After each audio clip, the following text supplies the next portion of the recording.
Hello and welcome. Welcome to Drakenmemoria. What is Drakenmemoria, you may ask? Well, it's centered around tabletop RPGs. Tonight, it's centered on something you need to do in order to get your tabletop RPG, especially if you're planning on homebrewing your things. Map making and world building. Mostly map making tonight. And to prove that, the map that we had been working on last episode. Here we are.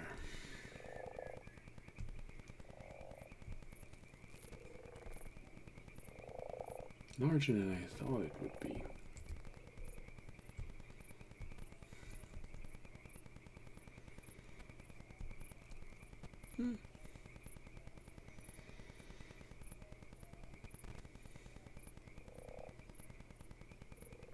But we're almost done. Yeah, so... Yeah, the forest is really just the forest. It's just so that it's easy to be remembered that this side is the side where there's supposed to be something. It's not going to be there at the end. Don't worry about it. So yeah, map making. There's really nothing else I can say about this. It's map making. You know, we're going to be making maps, and this is map. It's village map because we're using Canvas of Kings. Granted, Canvas of Kings can be used to make more than just village map. You can make towns. Technically, you can make cities. That a little bit more difficult because not all of the assets are completely adequate for that. You might have to build more, but we build a large quantity of assets for this one, for all of the village that we made. So yeah,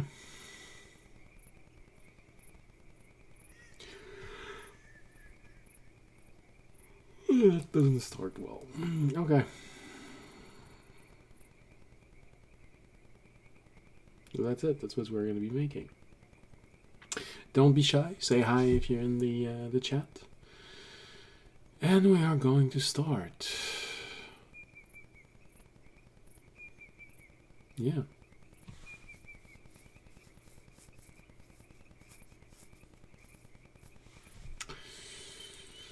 Start by just a little sip.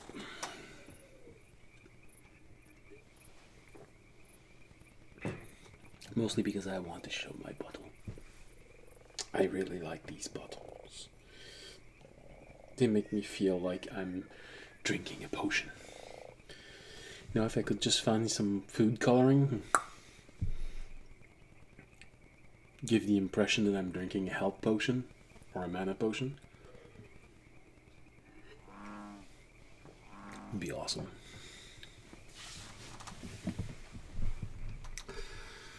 All right. Now this. We are building the farms. We're almost done with this one. There are 2 farms here. And I think that's going to be it for the villages that we want. Generic village. Yeah.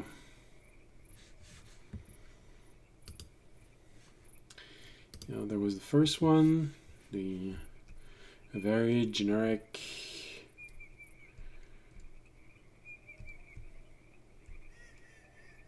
1, 2, 3, 4, 5. Oh. 4 field.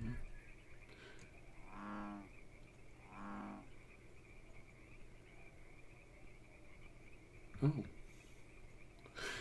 Yeah, so a very generic village. Might try to add something in there. Then there is this one. Oh yeah, okay, that's what happened.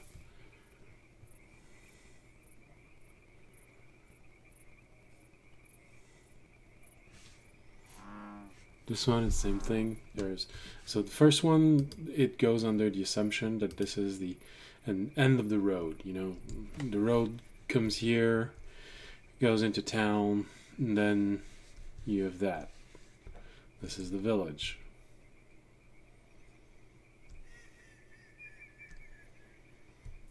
Probably, yeah, probably retouch it.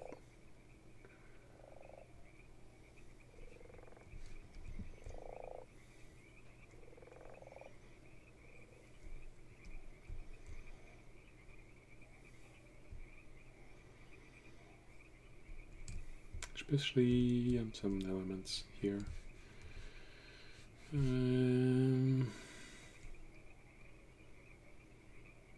Maybe put a pond here. Yeah, I don't know. Then there's this one that assumes that there is something behind.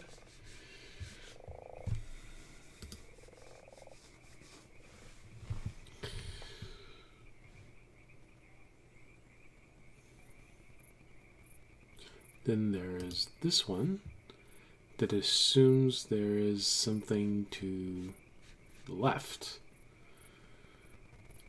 1, 2, 3. 1, 2, 3, 4, 5. Oh.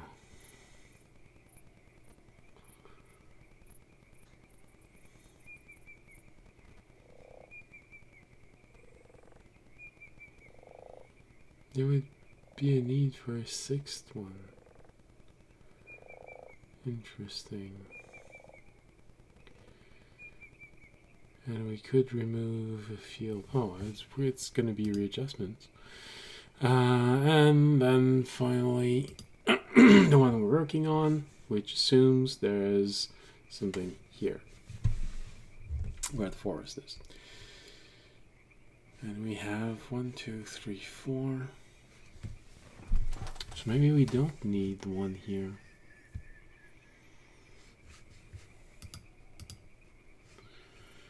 Because this is good.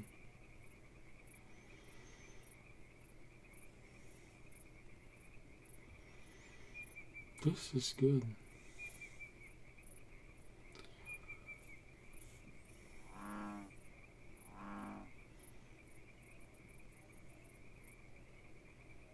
It's not too crowded. There's an element. Oh wow, sorry. A little bit more organic. I think we lost that. Especially by adding a field here.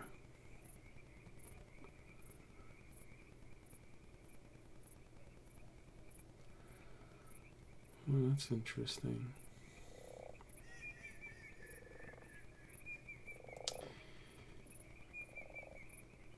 Entrance from below, go in like this. I'm going to try and narrow the path on each side.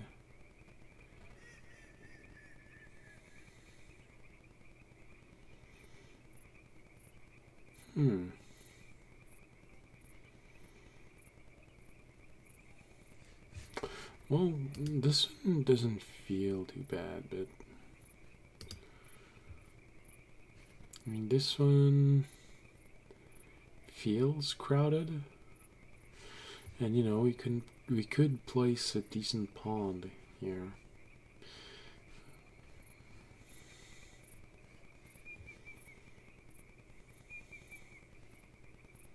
Yeah.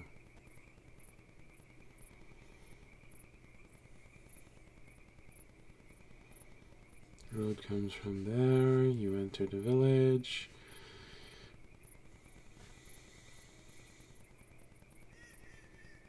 You know, or this one here. Actually, probably the upper one would feel more natural. There's something slightly weird with that road.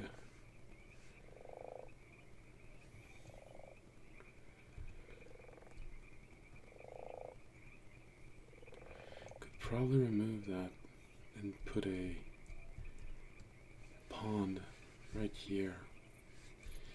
And it would allow us to change the shape of the meadow.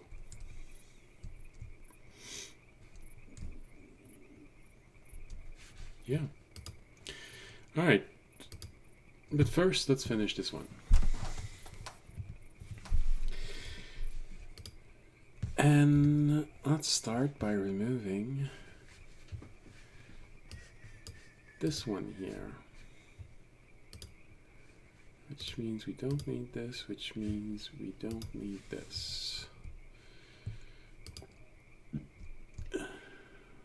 Very interesting, very interesting. Since we don't need a path here, I can remove that and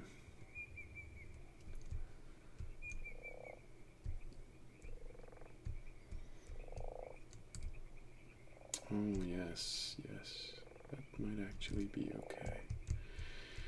Okay. So we can do this.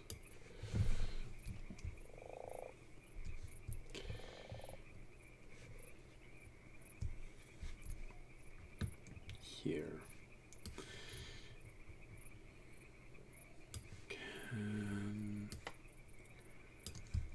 Just gonna place it like this.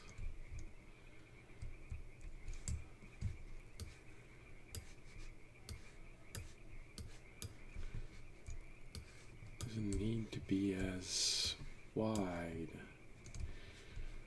but we could definitely make it like this. Oh, sorry. A little bit more compact. That's more interesting. That's more interesting.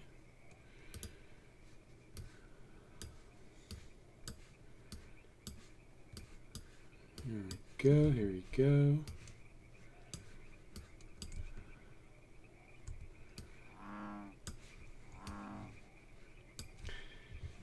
Yeah.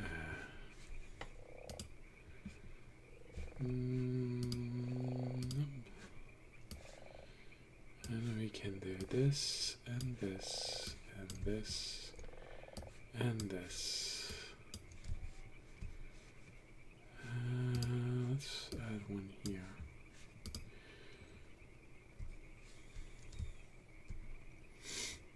Definitely better.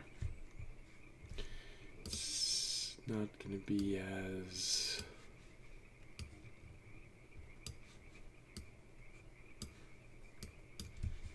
big. Like this, and like this. Like this, and like this.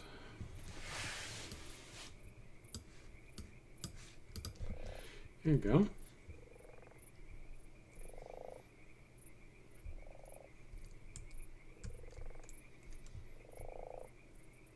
It's not as dense. It's kind of nice.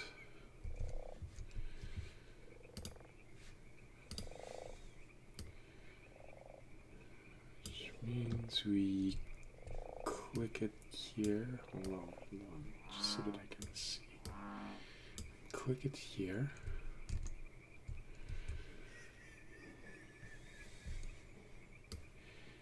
And here. Oops. It's probably a good idea if I can actually see what I'm doing.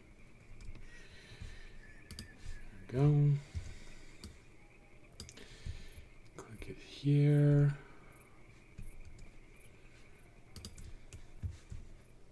Move that. Click it here. Remove that. Click it here.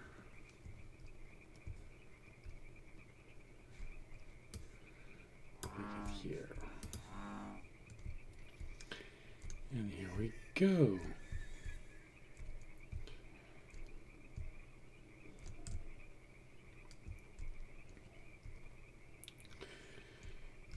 We have something that it can accommodate this.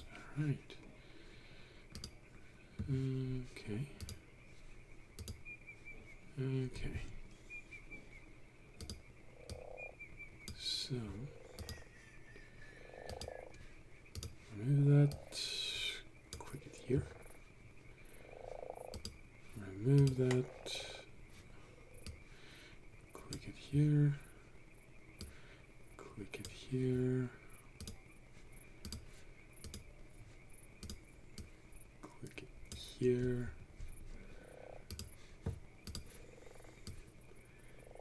Click it here.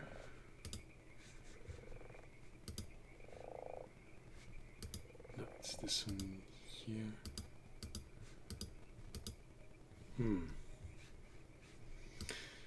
I just need to be able to click on this one here. There you go.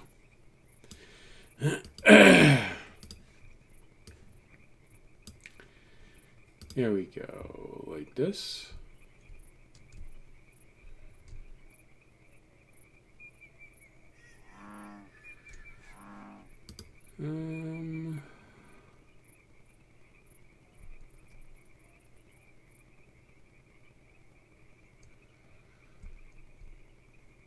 Well, I don't know. Oh, jeez. Sorry. Probably should have got myself something to blow my nose with.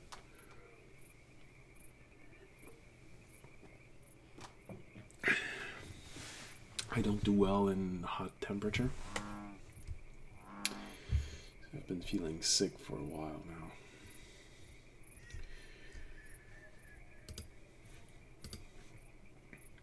Okay. Following the road.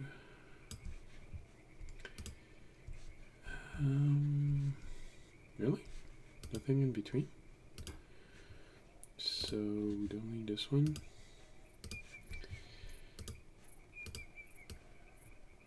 And this.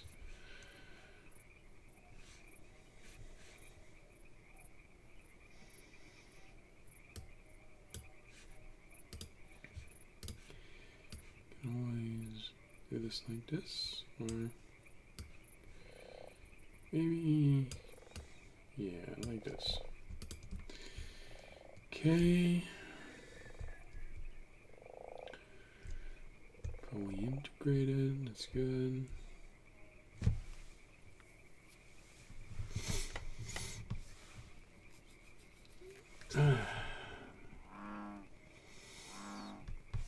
Right, I feel like this path here should not twist up, but twist down.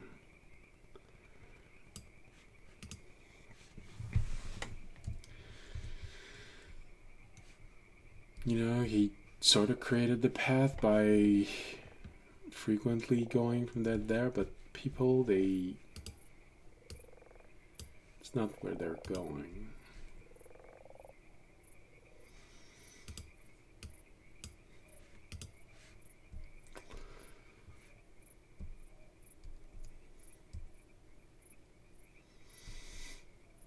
Okay. Now this one here.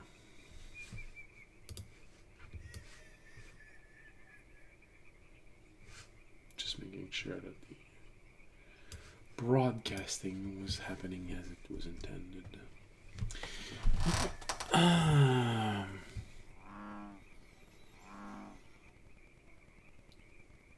Small. So we need We need a hand card. We always need a hand card. We need chicken coop. Chicken coop. Come on. This is happening more and more.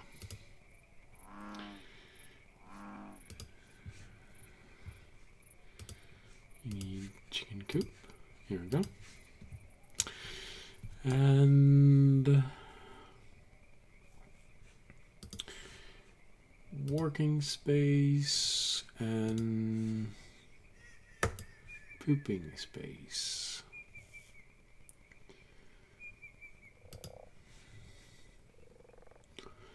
And we'll need a place for them to grow their little herbs and spices. Okay.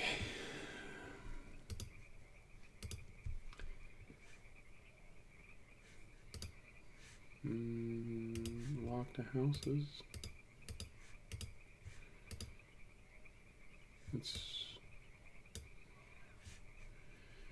You're not part of houses? Okay. Here we go. Here we go. One here. One needs to be here. And then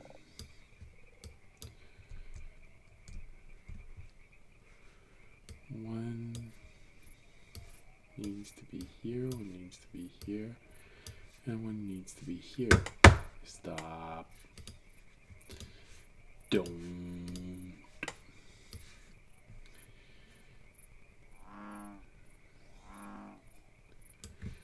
Okay. Can always put this here, meaning like this.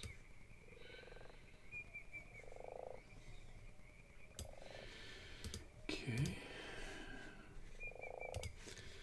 Lock the houses.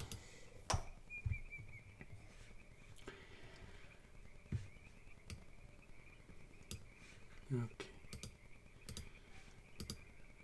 Don't need another one here, so I can, no. Can remove it. Which means you're gonna go there, you're gonna go there. Alright, so we can do this, and the house, we do this, we block it, and we do this.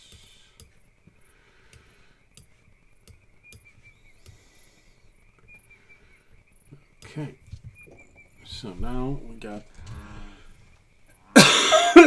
sorry, like I said, I'm not doing well.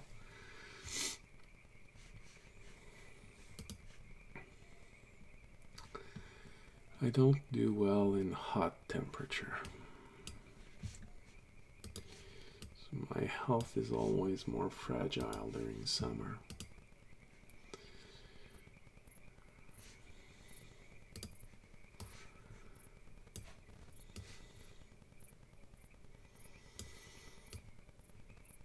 Like this. Well,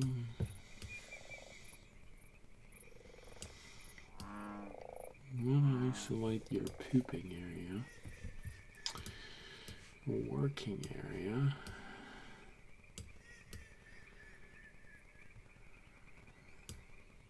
Just a little bit. There you go.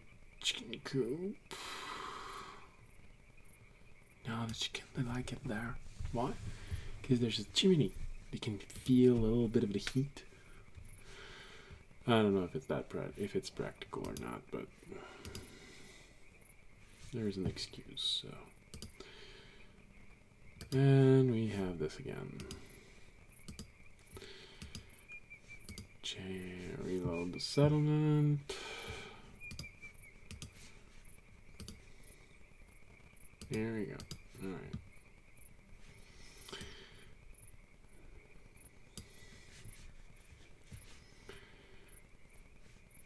So until they fix that, I feel like in a lot of times when things are not doing what you want them to do in here, just reload your map. Okay, so how about, no, I don't want this. I want this. You know, like this. And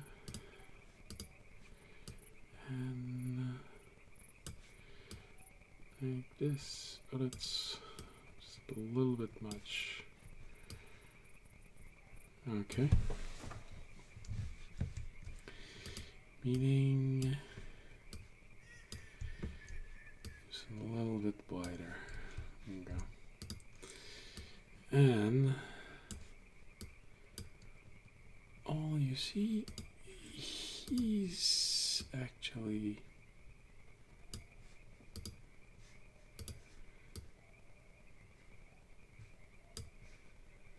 okay.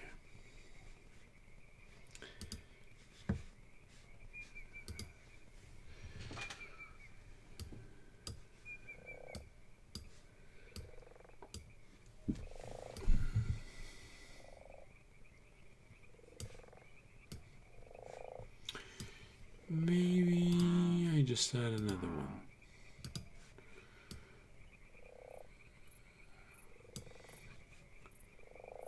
Yeah, like this.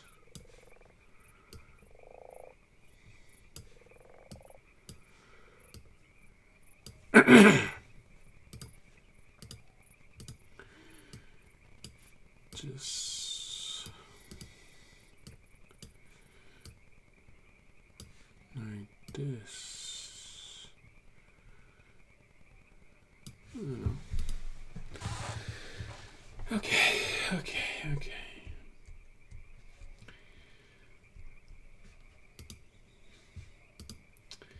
It's really annoying. The heat is already getting to me. Let's can actually see what we're doing.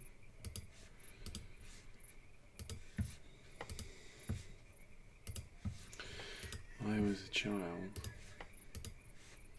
summer was horrible for me. I always kept getting sick. I still do, but it's not as severe as it was when I was a child. During summer, I mean, not year round. Pretty good with winter.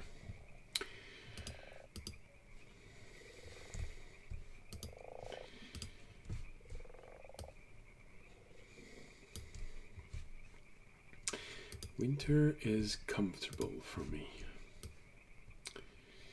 Has always been since the youngest time of my life.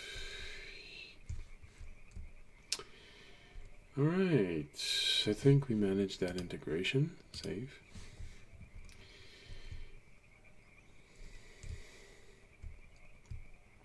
Pretty good. Now, maybe let's try to just add a little bit of vegetation to this place.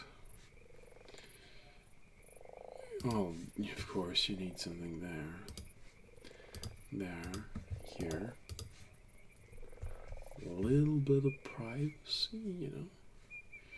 No, the windmill's something that you need to have at least a little access to. Oh, but this here, definitely.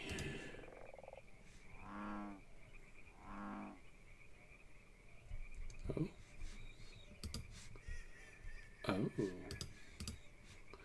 I didn't know it created that effect. Interesting. Okay.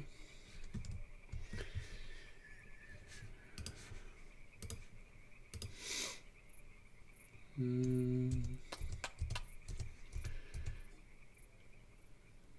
okay. This one, this one, this one, this one, this one, this one. Obviously something here and something here. The entrance here. It's okay. We want to have it uncovered because this is the mill. Yeah, okay. Just a small one here.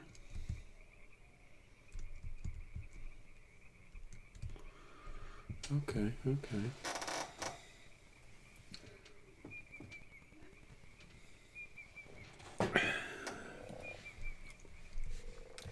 That works. Like this. It's already better. A little bit more alive.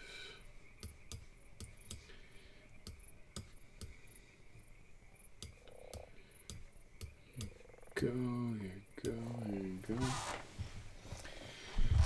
Okay.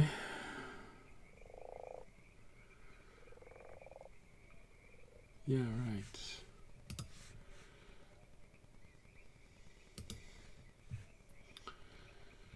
Is there a way to place that tree here? Yeah, okay. Okay, okay. And here and here. Okay.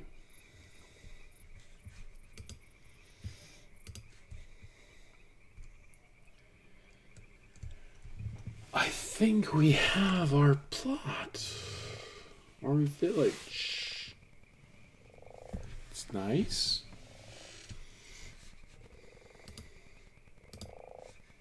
Everything's there. Let's add the grid. Open template, D&D grid.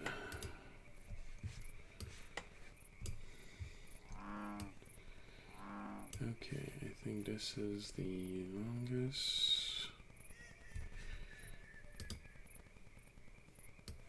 No, okay.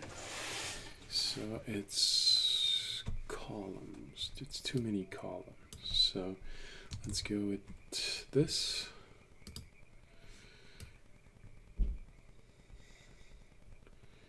We need a few more. So let's go with this. A little bit too much. This. Still a little too much. This. Almost there. 0.8. Okay.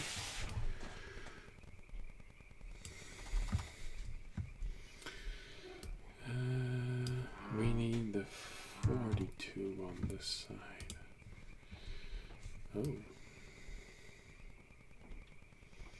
We need more than 42. Alright, let's go with 52.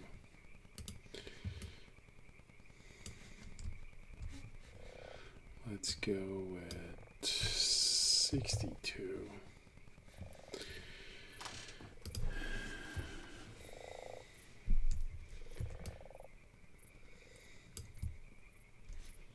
Alright, looks like my original guess was the right one, 82.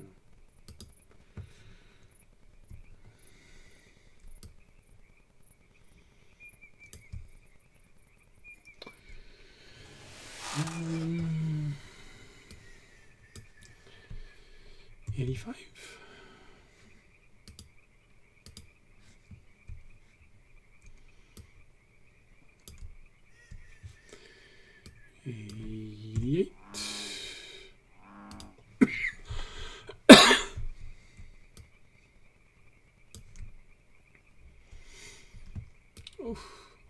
Almost. 90.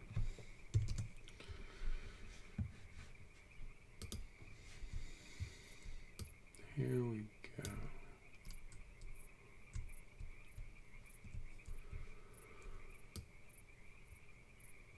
Okay. Rose there. I think everything's there.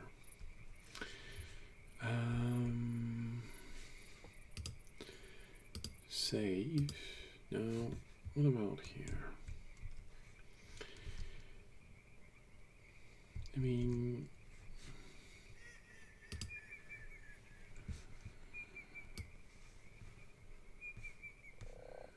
collision check, snap to pad, go. A plot, maybe?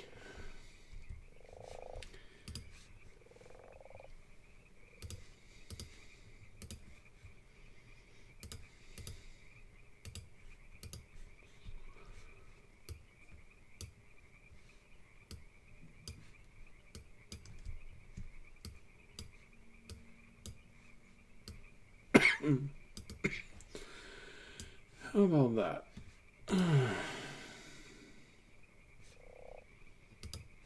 No, there's just this little bit of forest that was never removed.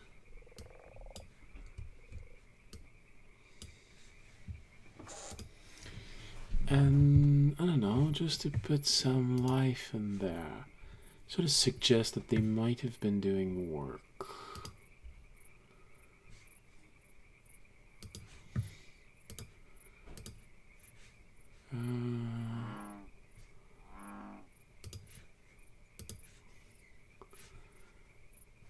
What do you look like? What do you look like?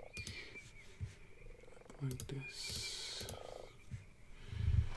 See, you know, got a suggestion that they've been planning maybe to try and do something with this place here.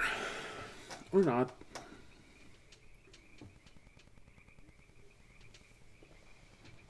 No, we don't know what's here. If it's a mountain, then it's just trees over there. Maybe they're planning to expand a little bit. If it's a river, better access to the river. If it's a forest, then maybe it connects.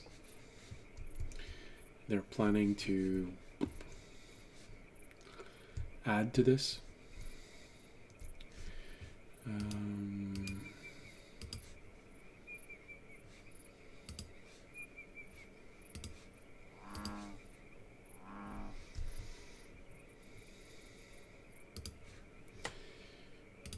Like this.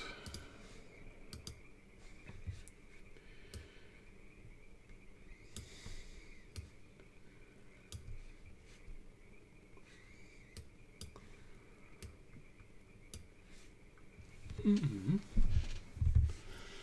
Is there a density? Just make it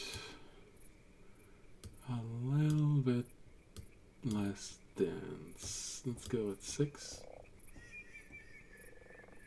Yeah. Definitely better. 5. Don't see a lot of difference between 6 and 5, honestly.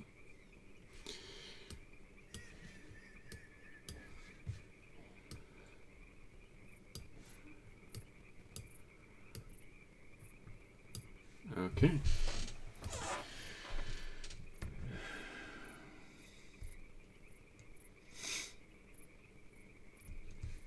And just add a few trees here.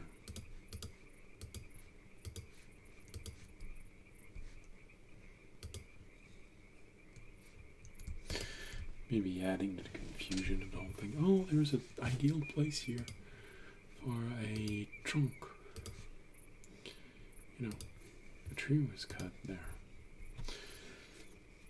So yeah, I think this place is good. And it works. Now, hey, this is the map of a village. Sorry, I moved the screen and I inadvertently placed it above the chat window. Sorry. Village. Creating a set of village.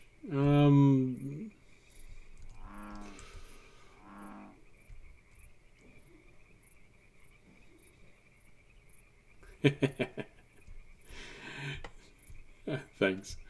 Yeah, I'm creating a set of village. Gonna go back on the others because few modification can be interesting. So we had this one, which is generic village. You know, it's the end of the road. You arrive from the bottom. You have a village that you can use for probably 70% of the adventurers. Not town yet. Town will be for the next one. Just for variety, we're going to go away from the villages. After the one that we're doing, go back on old maps, do a little bit of world building. Because I plan on putting all of the maps on my Patreon for people to buy them. So a little bit of story, suggestions, requests, things like this. But for this, that was the original settlement. There is missing a little pawn, so I'm going to try and add this. But this is the generic village.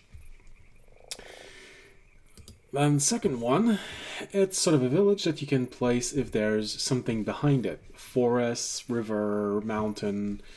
So everything was built in front of it. There's a single path leading in and the paths on the sides. It's not as obvious as I wanted them to, but they're not official paths. They're just little footpaths leading out. Probably eventually, if the village grows, they're going to become larger, but the third one is for if you want to put something to the left.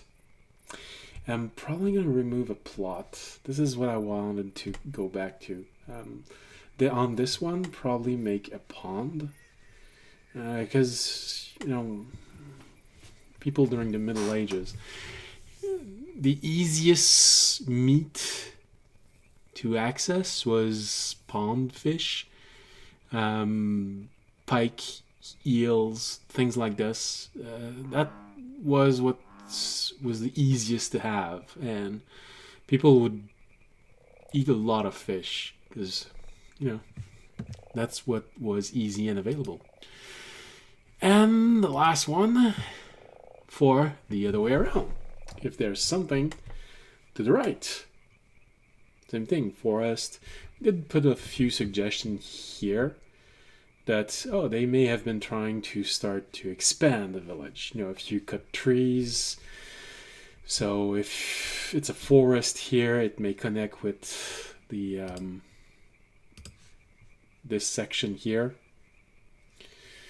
Something that you can actually see on a map here. It's a bit... No, that's too small. All right, anyway. So, if there's a forest here to the right, it can connect with this one, meaning that they've been thinking to expand. If it's a mountain, they just want to clear it up. Maybe there's an interesting access to a mine they want to explore. Oh, who knows? If it's a river, good access to a river. Working on new initiative rule. With splitting the turn into separate move and attack turn, and having moves go on rounds and attack go on speed dice.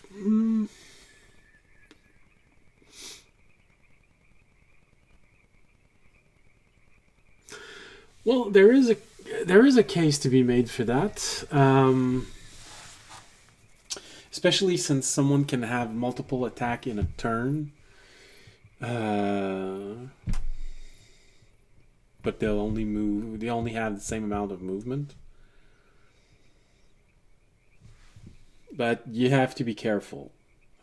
It's easy to make the player feel like they have little choice for movement.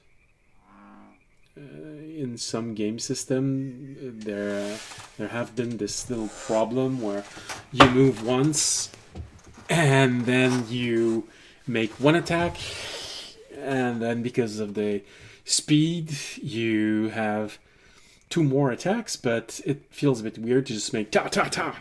So you make one attack, then there is the speed factor, so the other people will make their attack, and then you make your second attack. If someone else has other attack, they make theirs, and then you make your third attack, something like this.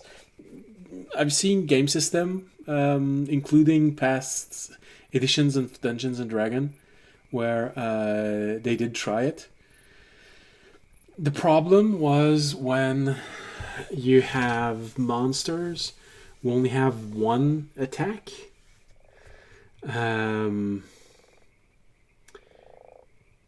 And players who have, I don't know, 3 attacks. Or the opposite, monsters with 3 attack and players with 1 attack, because everyone's going to have their first attack and then the monster just keep. So you're going to have to choose between a balance of reality and turn-based, if you want. Because technically you'd have to separate your attacks within the initiative to make it feel more real. So if you only have one attack, your attack speed would need to be slower, justifying the fact that someone else is going to attack twice before you, and then you attack, and then they attack once because they still have one attack after. And the more you have attacks, the more the attack speed becomes short, or has a chance of becoming shorter. That way it feels a little bit more balance for the player looking inward. There's a balance phase. There's a balance phase to make it feel right. Don't underestimate the balance phase. But yeah, that's absolutely doable.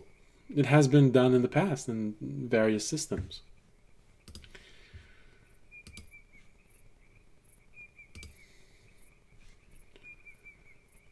Alright. We need to place a pawn. Now we do have a variety of place where it's interesting.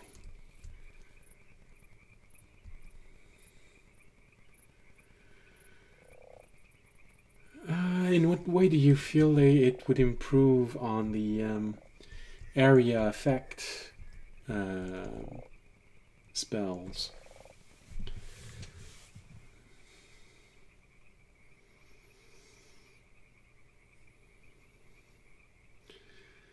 That turn will start to a combat where the party fails initiative and everyone gets breathed on.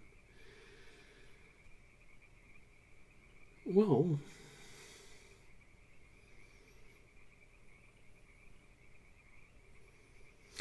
I think you shouldn't underestimate. Yeah, no, of course. It's frustrating when you get beaten like that with a huge attack first. But I think it's important also to not underestimate the idea that there is a chance, maybe smaller, but there is a chance that the dragon goes first. So everyone turns and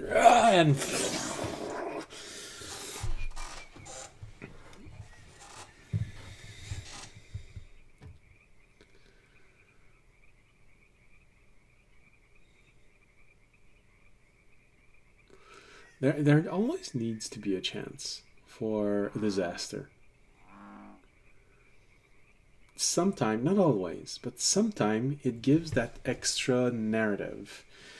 And players will tell the story of how they entered this place and they thought they had this and they charged the dragon and they wanted to be the first to get there before the breath weapon, and they enter and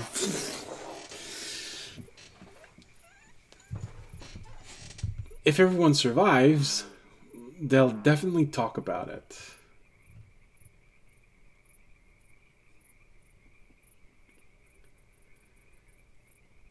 Yeah.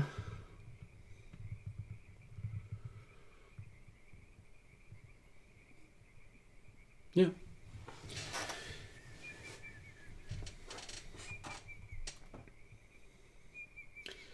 I'd also say don't try and not fall into the obvious trap that bigger attacks and bigger weapons have an incredibly long wind up phase. In a lot of games, like, I don't know, the Souls,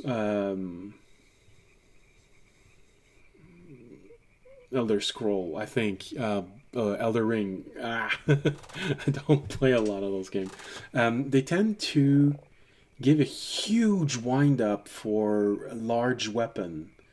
But I am a practitioner of HEMA, and for example, a two-handed sword, if you're wielding it two hands, it's much faster than you would expect. It's not this huge wind-up weapon that you just... No, it's actually quite nimble, quite agile, and an experienced practitioner with the two-handed sword can absolutely make someone that has a smaller sword sweat. For one, because the attack is much heavier, so it's much harder to block, but also if you're wielding your two-handed sword two-handed, it can hit you really fast. There's technique to help you with this. Essentially, the technique of pulling and pushing. You pull with one hand and you push with the other hand, meaning that you can wind up and attack. And that little bit of metal at the end of the sword is gonna hit you so fast and hard. It's sometimes difficult to see arriving.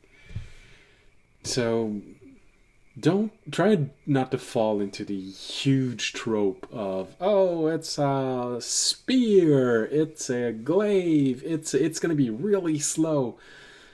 Yes, but not as much as you think it will.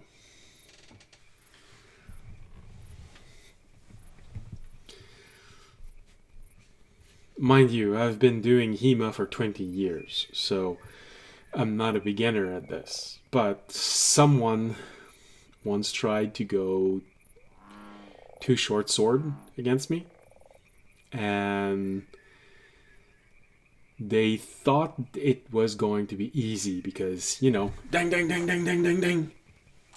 And it wasn't. Actually, they couldn't parry anything that I did because mine were arriving with too much strength. And I was defending myself pretty well against the machine gun hits of sword blows. And it was also easy for me using that technique of pushing and pulling with your hands to make the tip of the sword move extremely fast and, you know, slice his throat, which is what happened in particular example. So, if you want to make it extra real,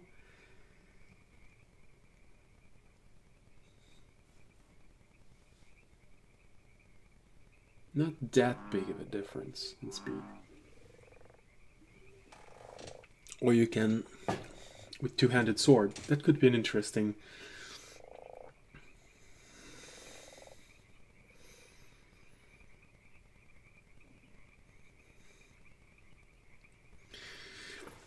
Yes, especially since. So, you have to remember that someone who fights knows its weapon. It knows, especially if they're proficient. You could actually put this on the proficiency element. But a person is proficient that is proficient with its weapon will know the strength and weaknesses of its weapon. So with a two-handed sword, I know that I have an advantage with range, and the tip of my sword is going to be arriving at a much greater speed than a short sword. Someone that has a spear knows that it has a very strong weakness against someone that is really close by. But someone that is at extreme range, the attack from the tip of a spear can arrive much faster than you would expect. And they will take advantage of that, doing just that little stab, using the backhand, completely devastating someone without armor. And someone using the large great sword,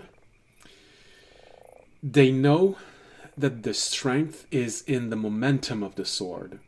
So if nothing stopped it, they're just going to use that swing to rearm and reattack. So it's large movement.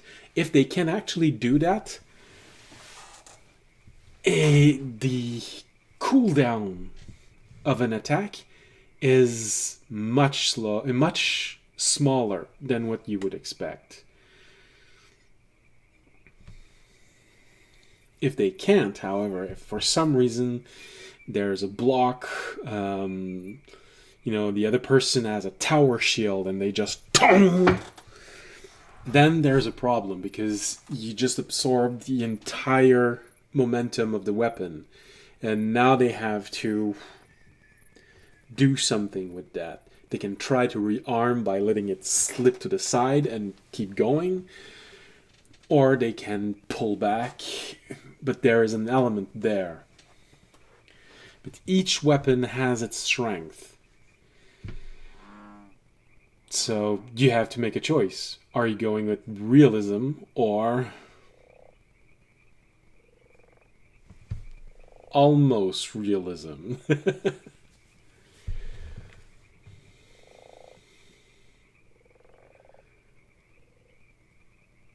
Okay.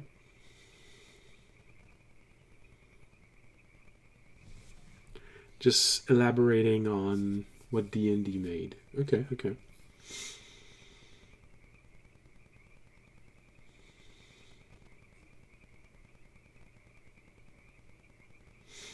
D&D did try to make something that was sort of real, but also give a lot of room for explanation. And the best example of that is the HP.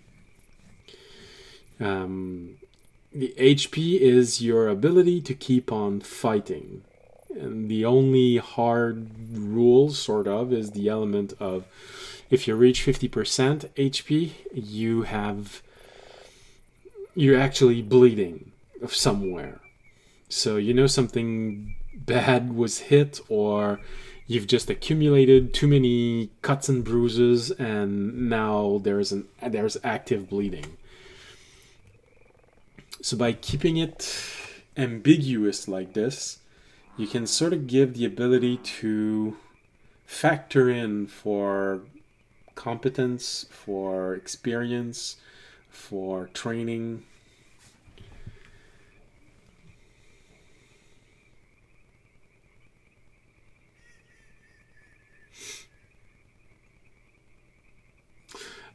it definitely will depend on how you use them. Can you give me an example of how you plan on using your speed factor dice?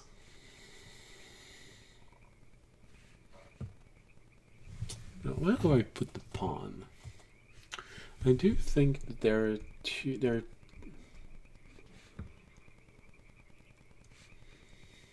an argument to put a pawn here. Maybe it's better if I can actually see it. You know, either put a pawn here,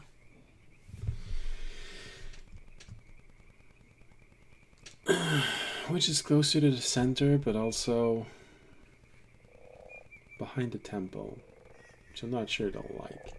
Or put the pawn here.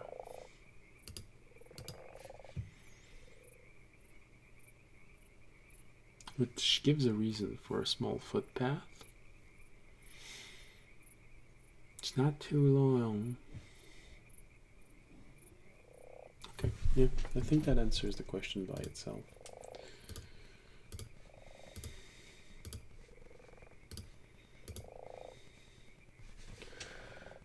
Can you delete plot? There you go.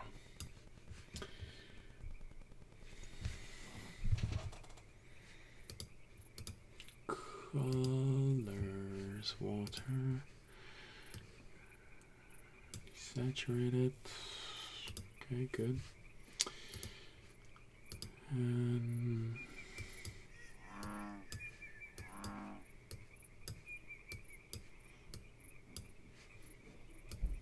because without an example, I'm trying to give you you advice for something that you might have already taken into account. So an example gives me a better idea of exactly where you are at in your construction. Maybe you've already done everything that I'm talking about, so you really don't need my advice.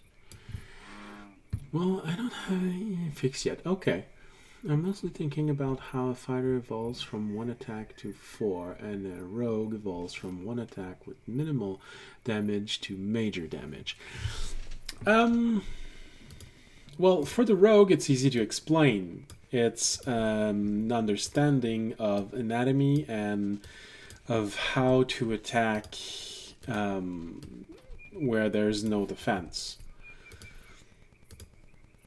So I think they're a bit the exception to the rule.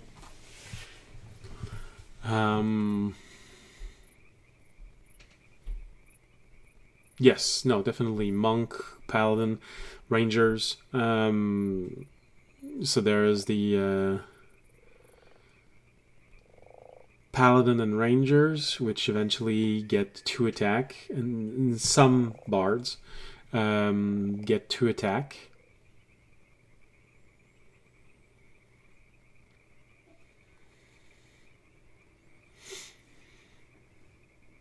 Yeah.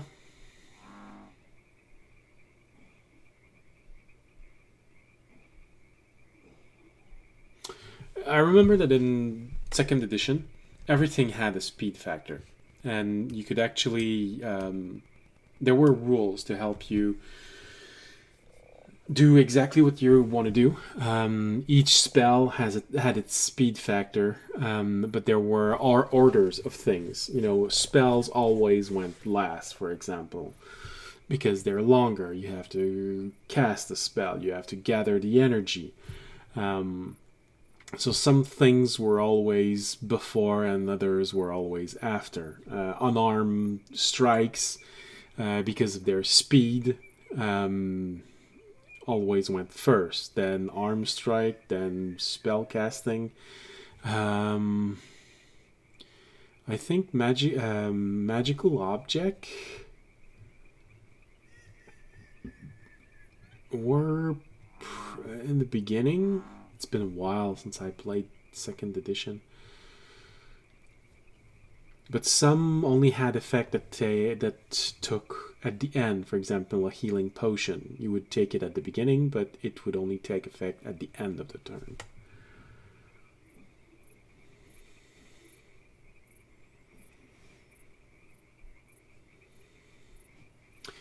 Okay.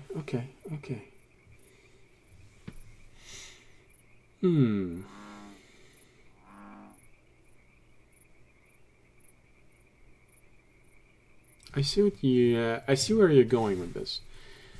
So.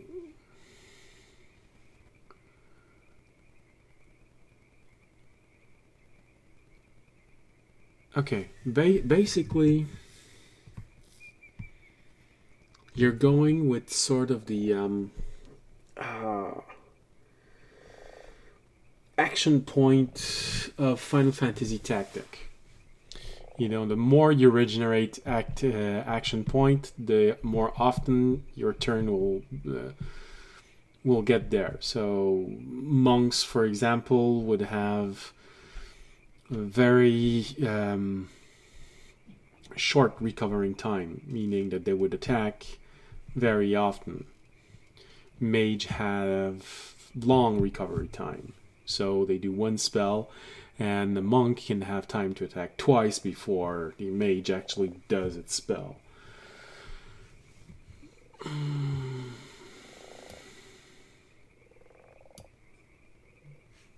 Yes, balance. Balance will be an issue, and probably where you'll have the most complaint.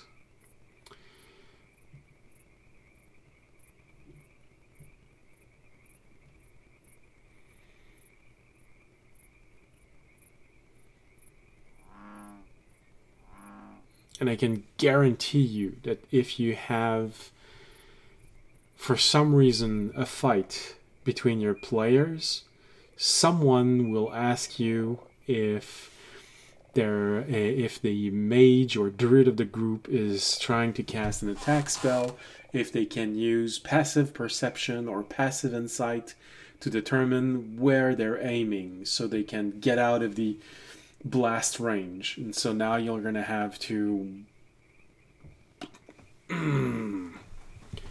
either find something to answer your players or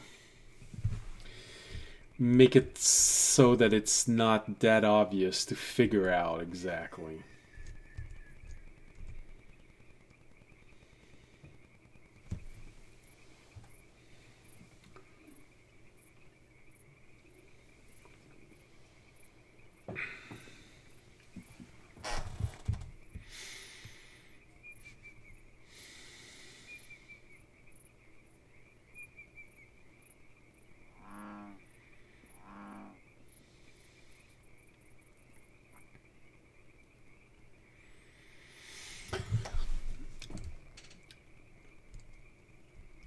Well, no, it makes sense. I'm just saying, expect your players to try to, maybe not the players that you have. I don't know what type of groups you have. Maybe you play with a lot of other groups or just with friends. If you just play with friends, then there's probably not going to be a problem. You know your friends, you know how they're going to react to this, and they might not cause you problem. But if you play with improvised group from elsewhere, some will absolutely try to figure out a way to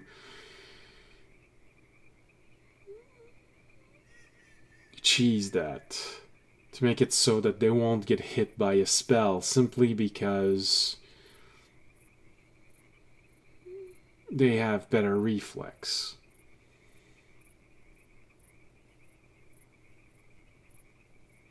Because in D&D, they do give you the option to use your movement as you see fit during your turn. Meaning you can move 5 feet, attack, move 10 feet, attack, and then do the rest of your movement and do the third attack. That allows someone to do all of its attack, but if in the initiative one goes first, then and then prepare its first attack. I know, I think you said at the beginning you wanted to do a sort of a phase thing. So there's the movement phase, then there's the attack phase. Did I imagine that?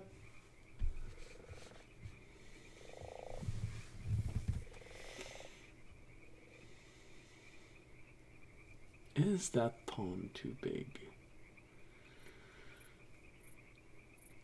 Okay, I imagine that.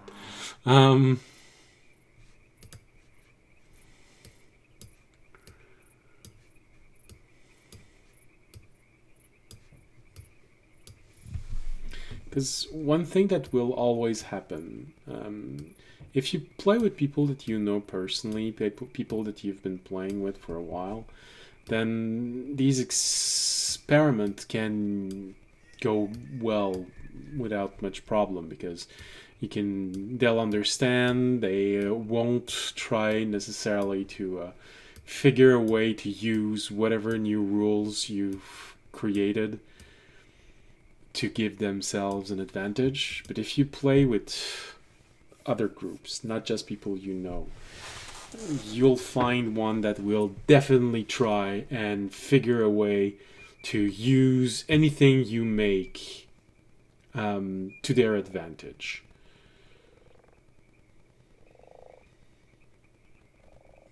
Okay.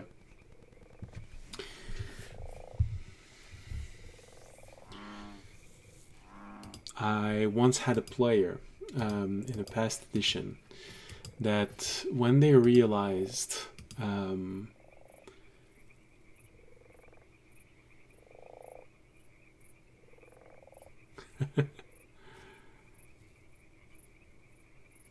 yeah. No, why is it? Okay, I'm gonna save and reload.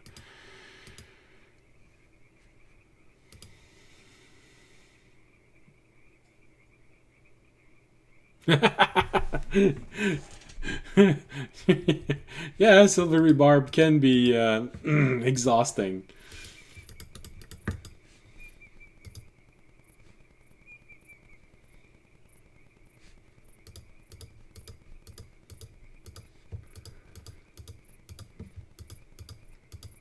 Okay, everything's there. Also, okay.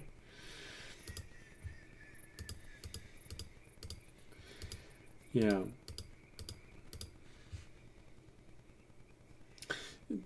If you're playing with a group that you don't necessarily know, they'll try to figure a way to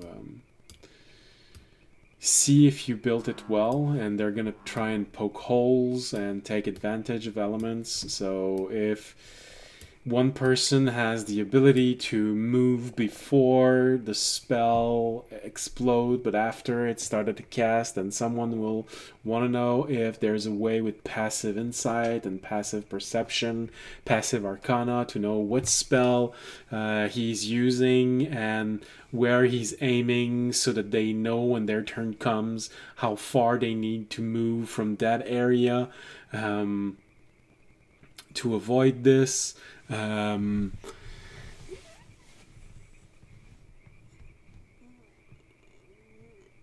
just saying, I've been faced with so many groups that I didn't know that just suddenly were trying to figure a way to break everything they could just to give themselves an advantage. In the previous edition, there was a rule that you could aim at a specific body part. It would give you a penalty, but if you did, I think it was an eighth of the full damage, full total hit point of the character, the limb would be considered injured and not usable. So if you did this on an arm, depending on the severity of what happened, you could have broken it, or it was simply too injured to be used properly. So the player decided that he would take advantage of a rule that allowed him to have as many bonus as he wants, all he had to do was place his proficiencies in a specific competence, and it would always give him a +1, +1, +1, +1. So his character was as dumb as a brick. He couldn't fight with a sword. He barely could read. He was essentially non-functional in any society, but he was extremely good at throwing daggers. And every time he entered a fight, he was always aiming at the legs of people because he saw the rules stating that if you are immobile, then it's guaranteed strike, guaranteed critical strike. And some rule even went as far as saying it's a killing blow if you can't defend yourself. So he tried to cheese all of that to create the perfect combination in which he could kill someone in 3 attack always. One leg, finish the guy.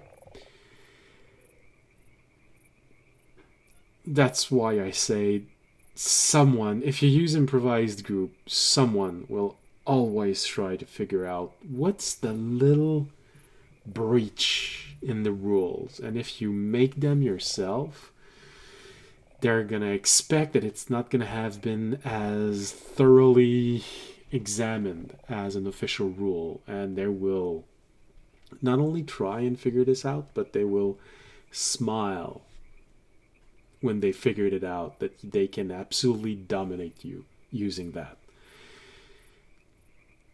No, they're not players you want to have for long. But they're out there, and they can be so unpleasant.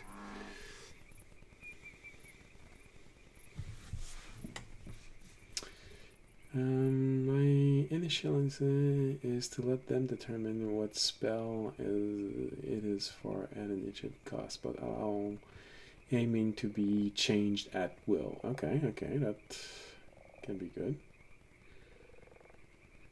So to explain what I've got more fully, let's say that attack roll on D12 and movement goes on 6s.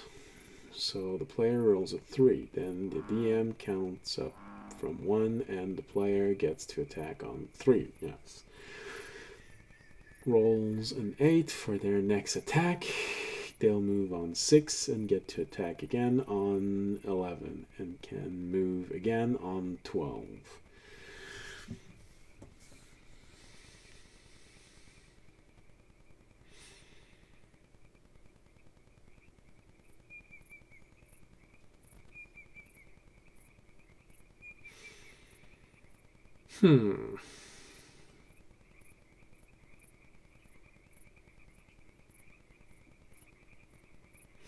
I see where you're going with this.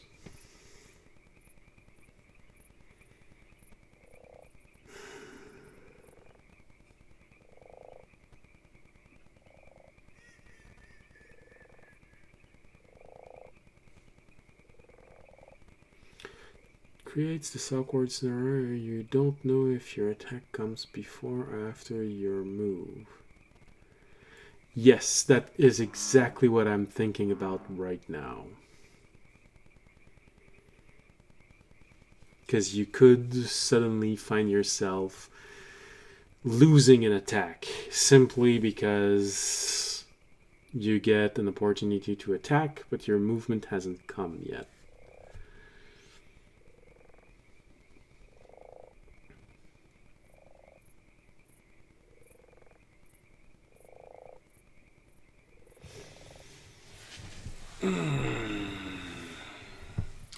And that is one of the harder things to create.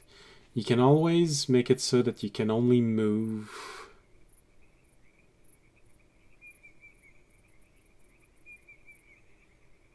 when you attack.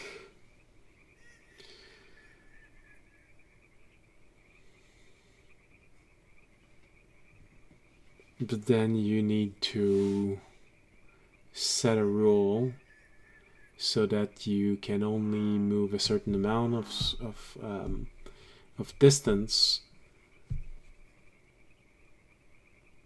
with every attack. Yeah, I see where you're having your problem. It is a bit more difficult to figure out.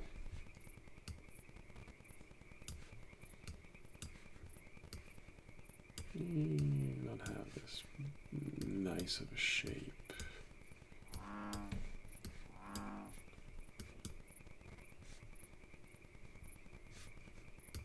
Oh yeah, that's much better.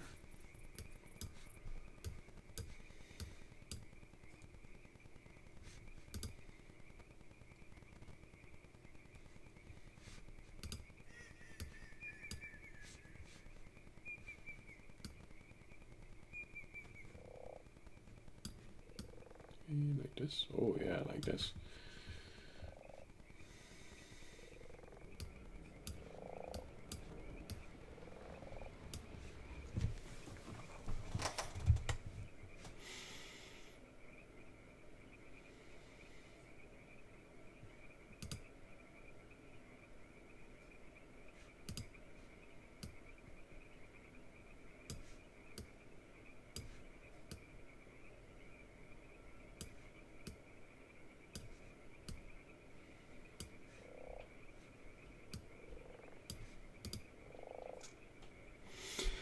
I mean, D&D did have an interesting solution to this, meaning that you have 3 attacks.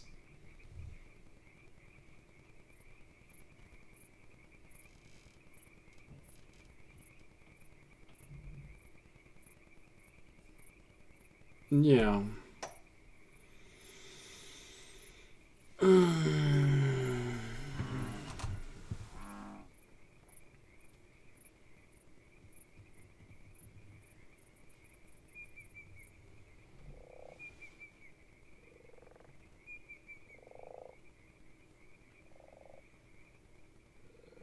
Your speed dice should be the 2. Yeah.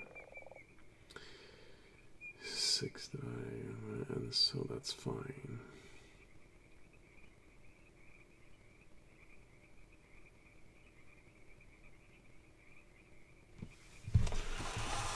Yeah. Complicated.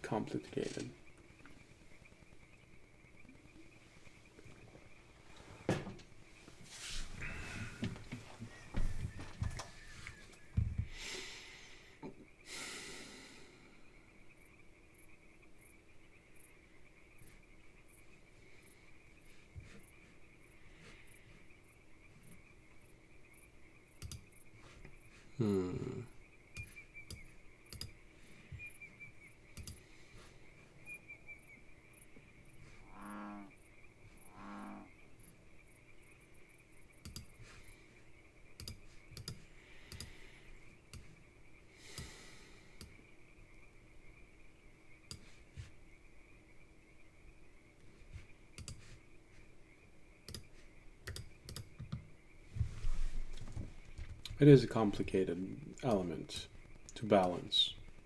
I'll give you that easily.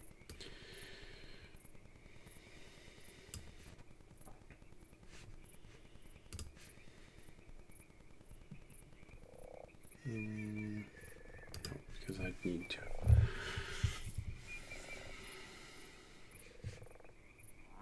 Oh, but I can probably...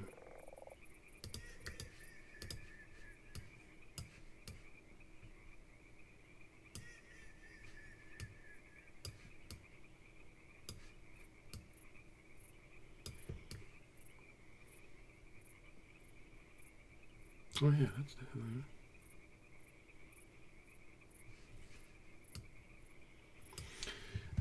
But you're attacking once around, and your speed dice should be around a d12, which means 2 rounds can pass before your turn. I could compress it slightly by making it a d6 or 3 instead, so the range is reduced.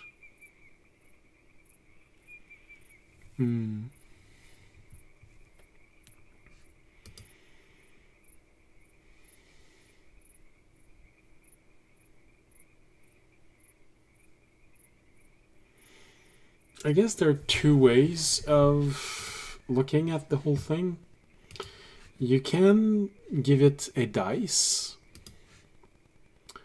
fully and completely. You can give it a dice, use a bonus, or a small bonus, or you can go with the giving everything a speed factor.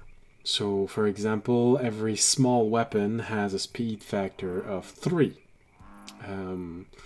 And then for non-martial class, your speed dice is d8. And for martial class, it's a d6. Martial class being those who have a d10 to attack. Something like that, you know. And you can make an exception for monk. I don't know. Or you can determine that anyone that has more than 2 attack is a martial class. So that keeps your dice roll, your range, a little shorter. Sorry.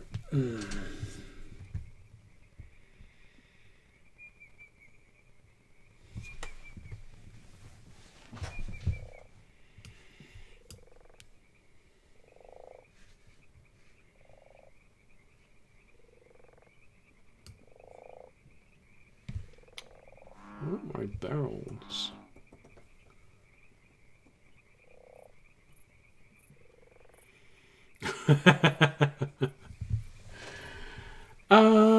Yeah.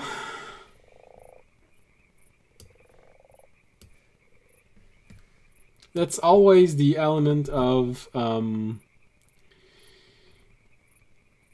you want to give variables or no variables? That's the ultimate no variables possibility. But if you want to give variables so that there's an element of strategy, you could potentially say that just give it a small one, a d4, and a d6 for a non-martial class. So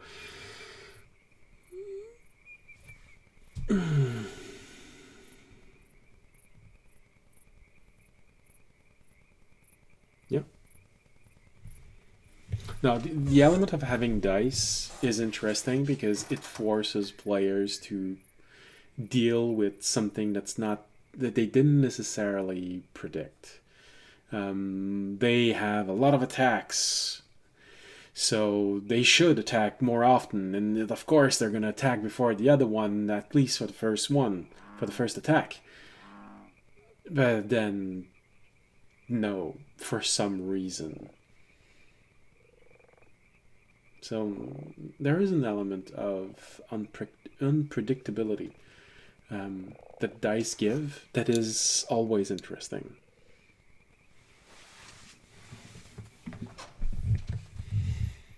Where are my barrels? I know I have barrels somewhere.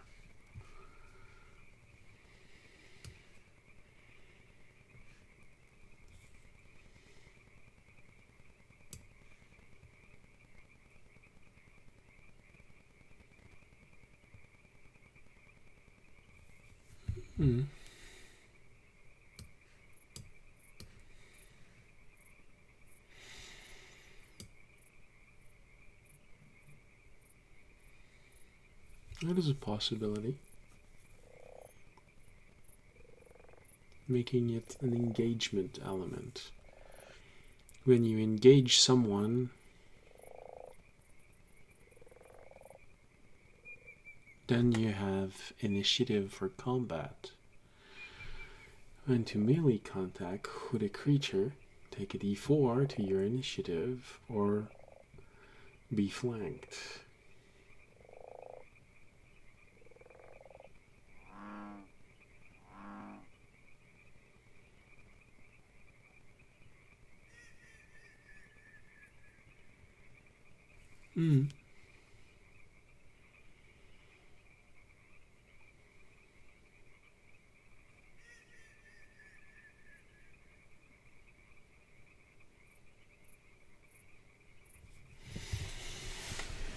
I mean, yeah, there's a possibility there.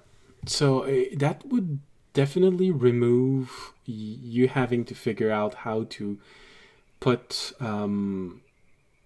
movement in there, because movement doesn't change. It's the same thing as it's always been. You roll your initiative and you move on your turn. And then you fall into an engagement situation. Now you're there. If you decide to disengage, then you go back to the normal rule because you're no longer engaged with a monster. And the initiative goes up like this. But once you're engaged, then you fall into a sort of combat initiative, depending on the number of attack that you make and the dice that you're using.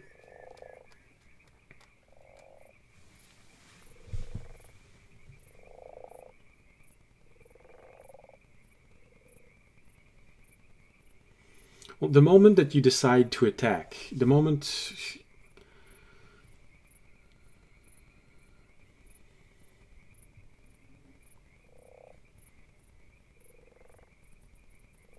Yeah, to give it a name, you have to take aim. Yeah,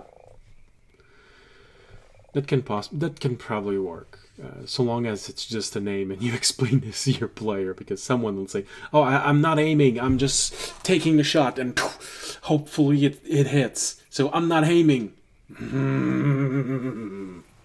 I've had players like this. You just want to slap them silly at one point.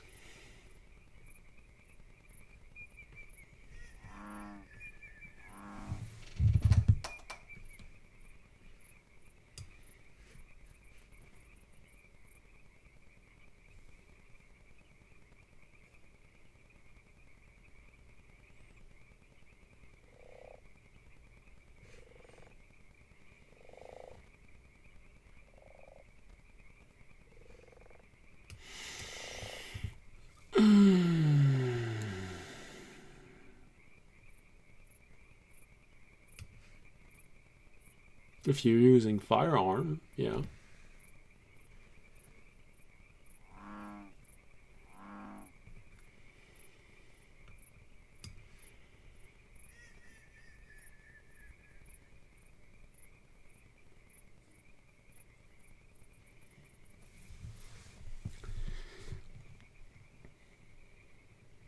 But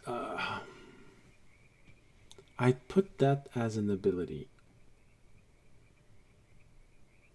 You know, firing from the hip is a reaction or bonus action.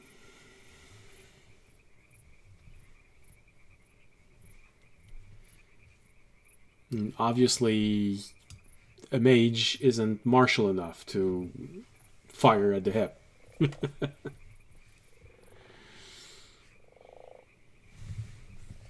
I know I have barrels somewhere. Ah, no, that's a well.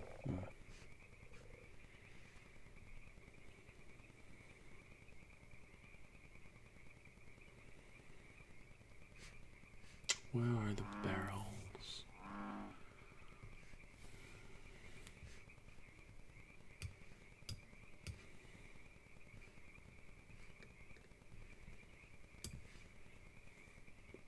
I know they're barrels. I've used them before.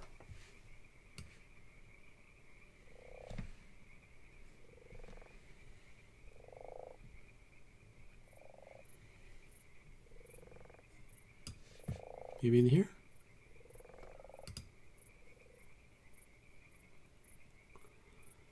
An empty barrel. No empty barrel here. Here we are, barrels. Here we go. Into crates. Okay.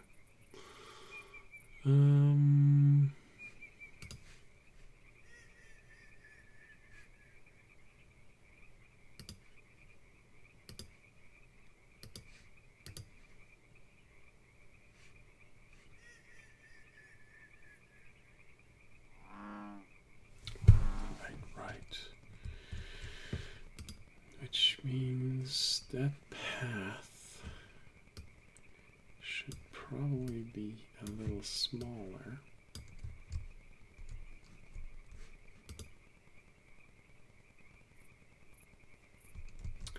And that shouldn't be there. Delete plot.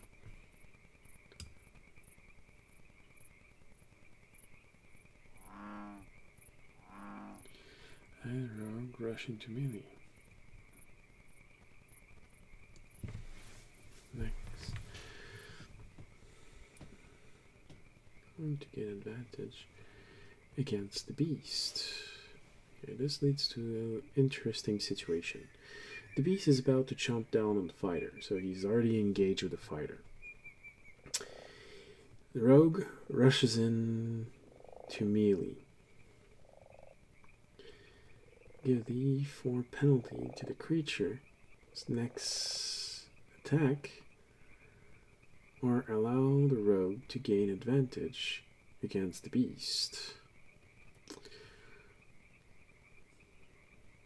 Well,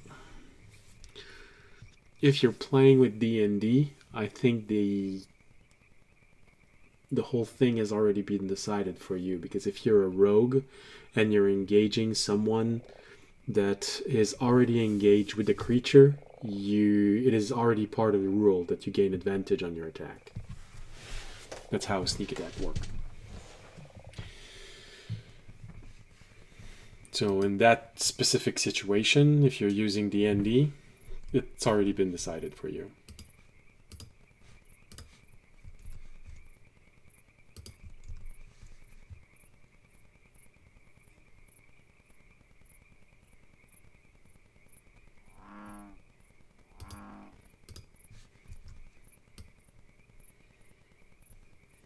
So if you're just using an attack,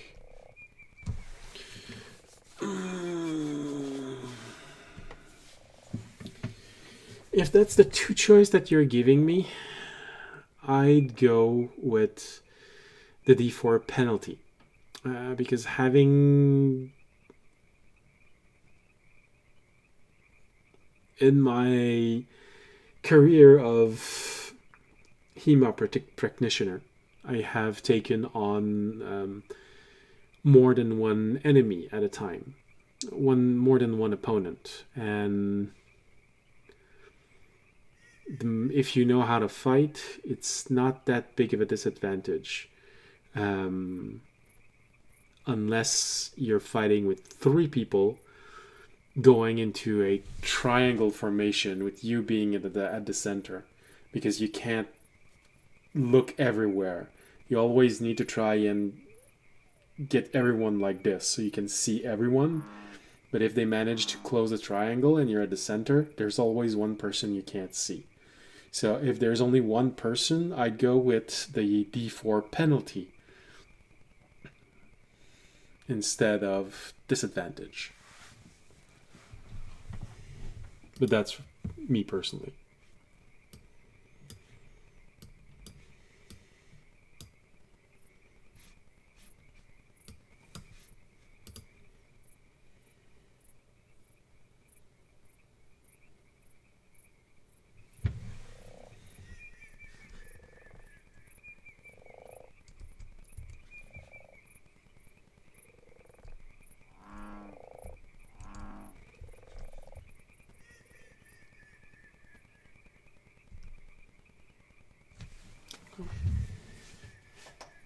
That works, but I think I need to change the path of this just a little bit.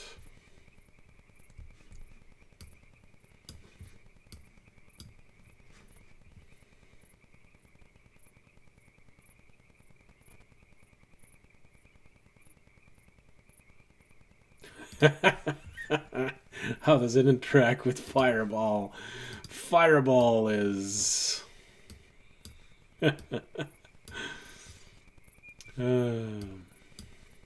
It's a good question.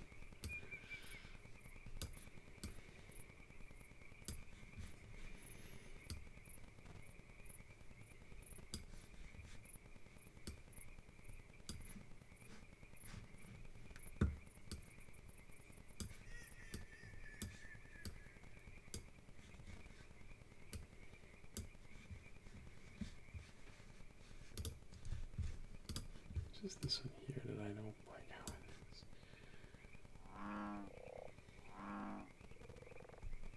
is? Yeah, so basically, where do area affect anything factor into this?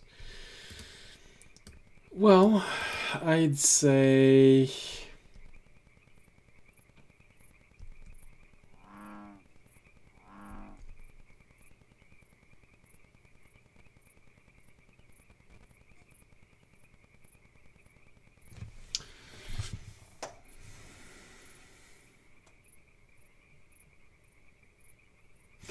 that definitely is something to be considered. And it's easy to give a initiative cost based on spell level. There's definitely a good case to be made with this. Simply for the simple fact that the greater the spell, the more energy he has to draw, either from himself or around himself. So there is an element there of you're drawing energy.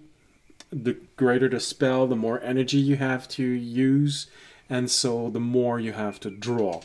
There have been rules in the past that gave you a penalty in initiative depending on how much energy you needed to draw. That penalty could be increased or lowered also depending on your level. It's much easier for a 5th level caster to cast a 1st level spell than it is for a 2nd level caster to cast a spell, so he can draw more energy, meaning that his initiative may be similar to the one that is just learned to use 3rd level spells.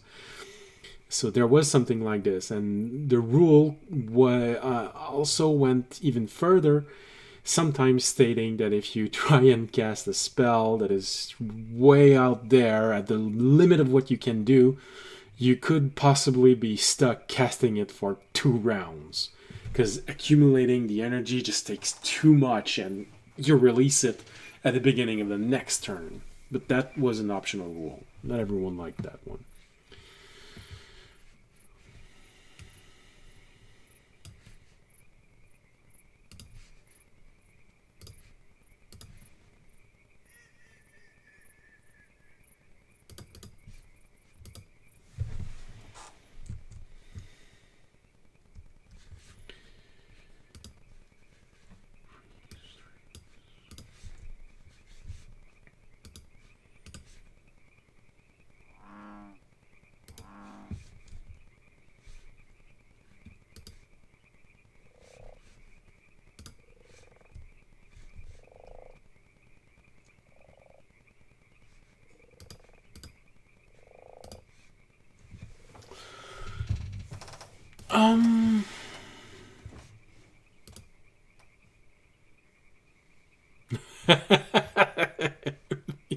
You have a rich blast. Be happy. Yeah, I guess there's a good point to be made with that. Yeah, definitely.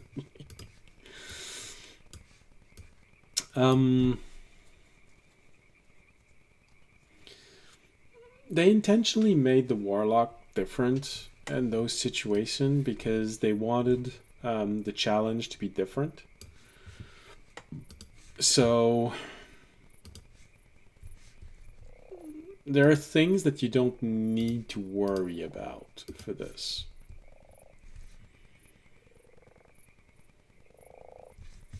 Can I just make a, just like that, like that, like that, like that, like that, like that, like that, and you just go around it.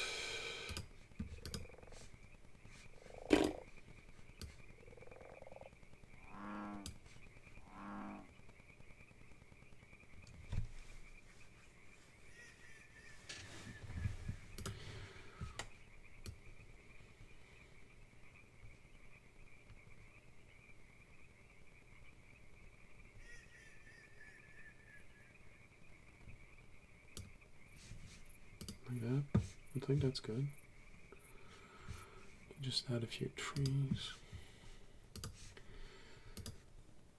Warlock don't get to choose the level at which they cast, meaning because the spell comes from somewhere else. So they basically don't have a choice. It's mean to say, but it's essentially their patron being a dick. So you're taking the strength that I'm giving you, and that's it. Sorry.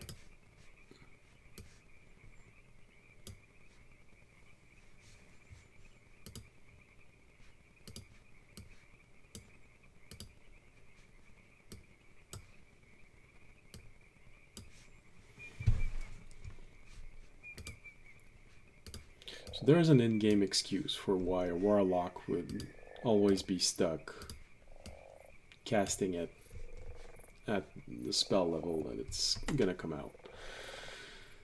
I don't think you need to worry too much about that one. Oh, that was it. I thought it was a...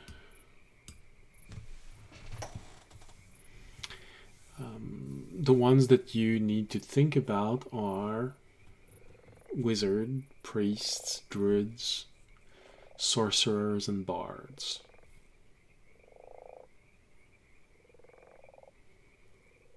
Well, technically, can always include rangers and paladins, but since they're considered half casters and third casters for Eldritch Knight and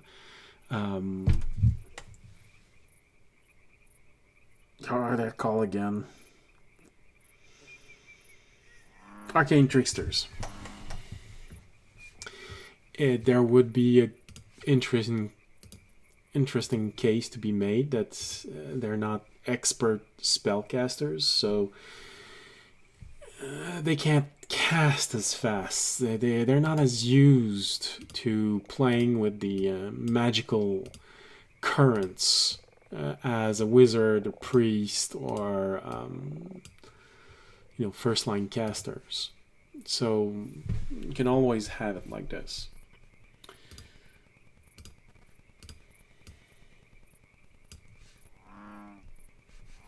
I think that's interesting.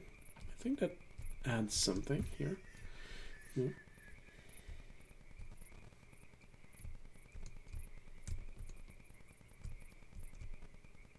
Alright, we got a pond.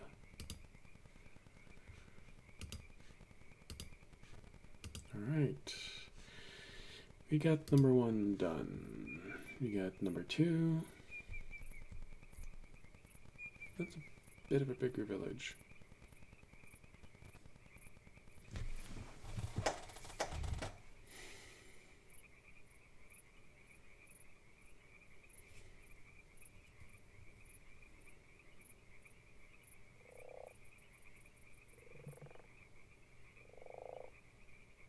Then again, I could...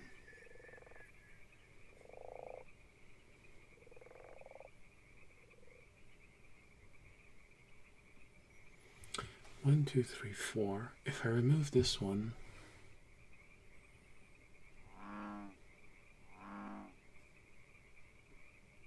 if I remove one, I can give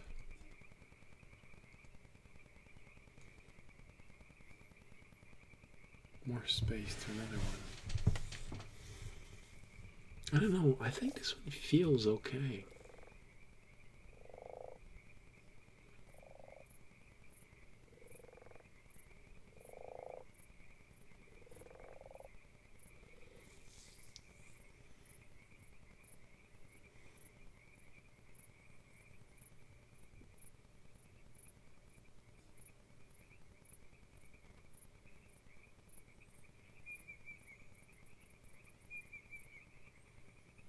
That's the whole point of this one. It feels okay.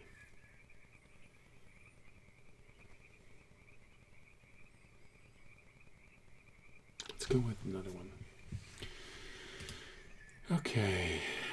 That's settlement 2, settlement 3. Settlement 3 does not have a pond. Let's at least finish that element. Alright. So, it doesn't have a pond, and I think I have the perfect place to put the pond.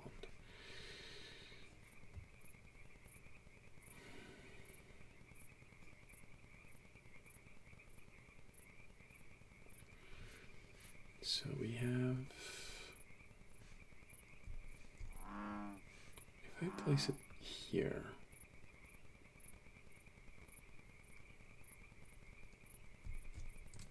then I'm giving the possibility to extend this field and this one here and remove that weird element.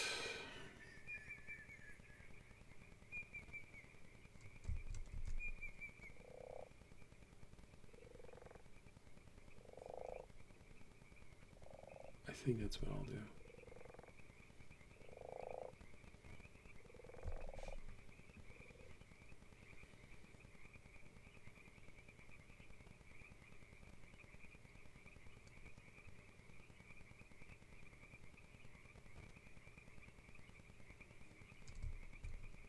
Yeah.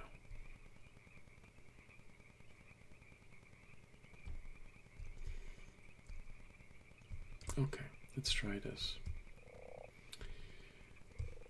1, 2, 3, 4,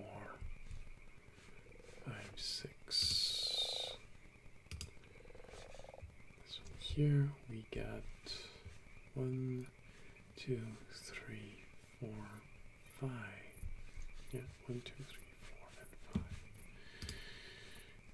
and 5. Second settlement. 1, 2, 3, 4. Oh, 5, 6. Let's see. 1, 2, 3, 4, 5, 6. And fourth settlement. 1, 2, 3, 4, 5. I like the 5 better.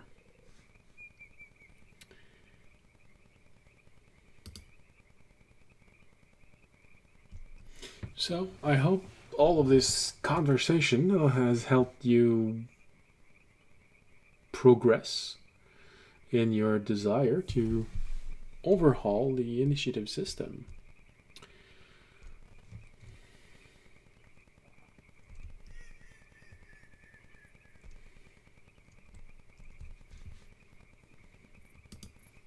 Well then,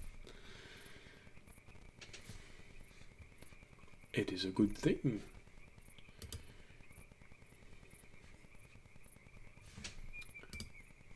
Here we go. All right.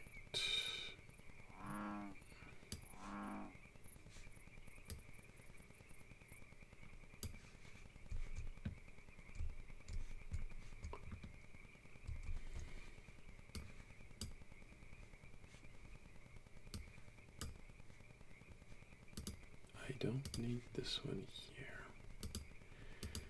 but I do want to remove this one and put it here. So I can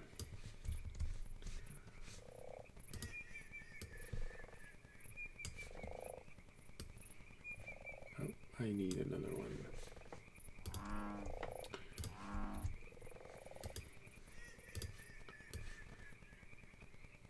Right, so that changes the geometry of this a little bit.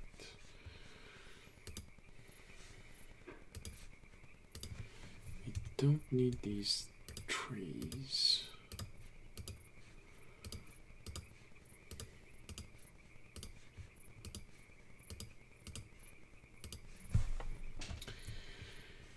And I want to remove this one.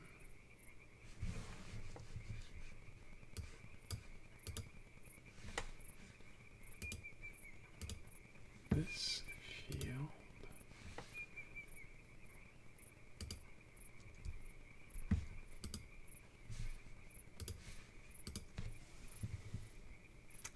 And this one.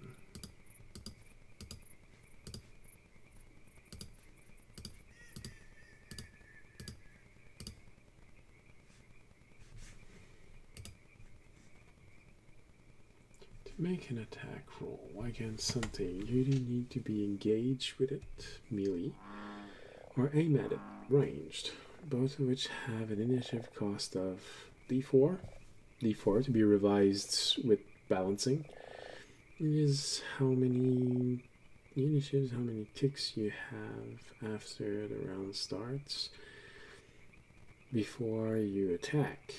Level and spells have initiative cost according to their level. If a spell also requires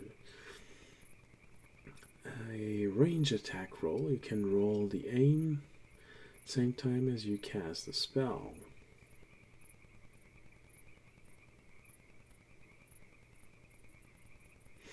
Not necessarily, because it's sort of a burst fire situation.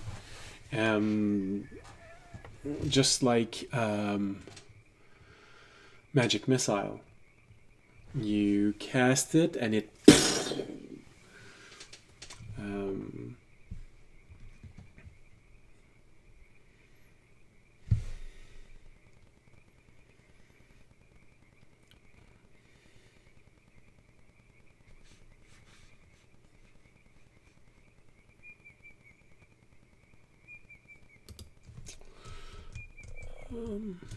let's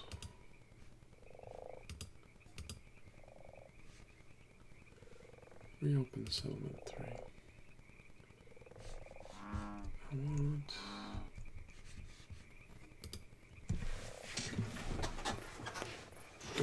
I think it solves itself because there are burst fire spells and there are spells which you can fire one after the other. For example, Crown of Stars. There are motes of energy and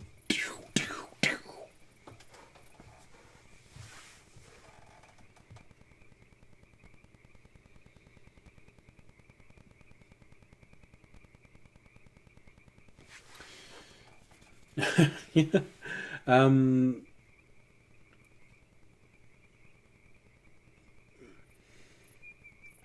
Here's the thing. The wizard has a spell that burst fires. It just... The rogue doesn't have an ability that allows him to make several attacks at the same time. There may be... I think that there may be abilities for, I don't know, a trick shot that allows you to send 2 attack, but I think it's completely different because it's mage and, well, spellcasters have this ability to have an element burst fire or fire one after the other. What's the name of the spell? Scorching Ray. I think the other spell is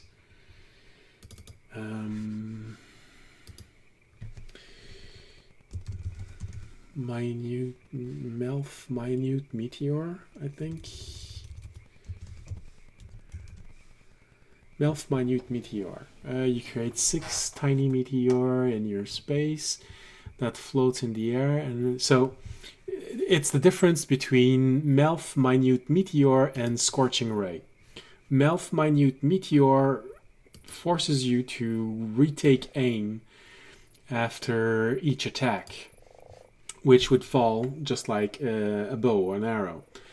While Scorching Ray and Magic Missile, they just burst fire. Everything goes at the same time.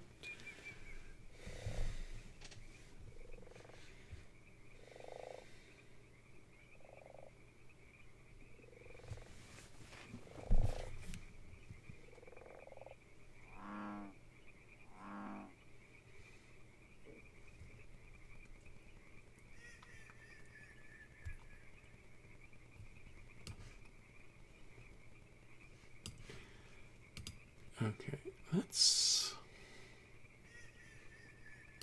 save this one as settlement to B. I just don't want to.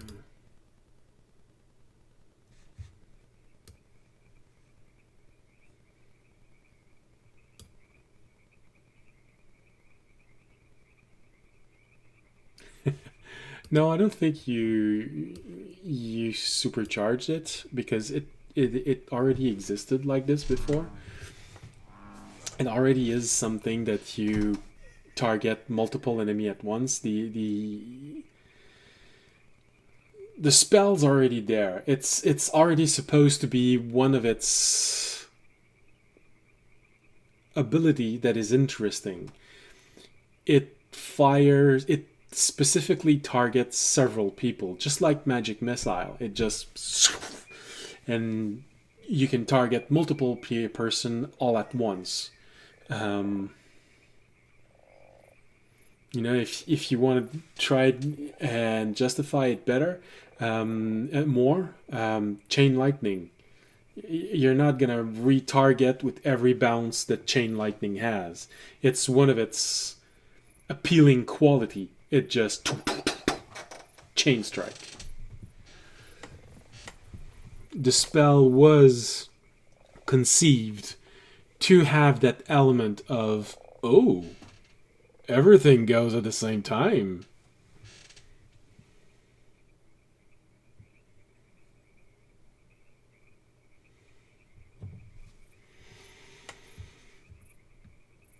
Yeah.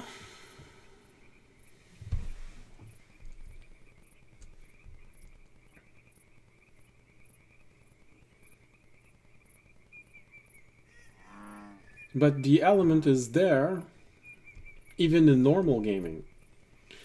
If you take into even in vanilla 5th edition D&D, um, you fire a whole bunch of magic missile, of scorching rays. They all go at the same time, and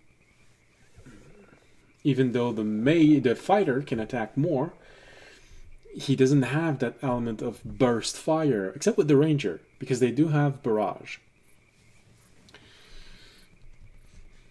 which is a spell. And the main interest in taking that spell, it's a spell that bursts fire. Also a great base if you want to try and build shotguns on your world, but that's a different subject.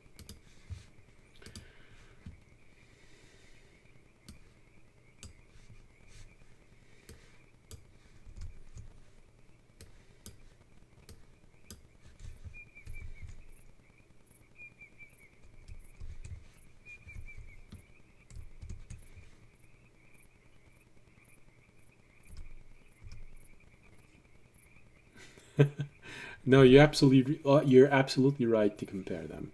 Um,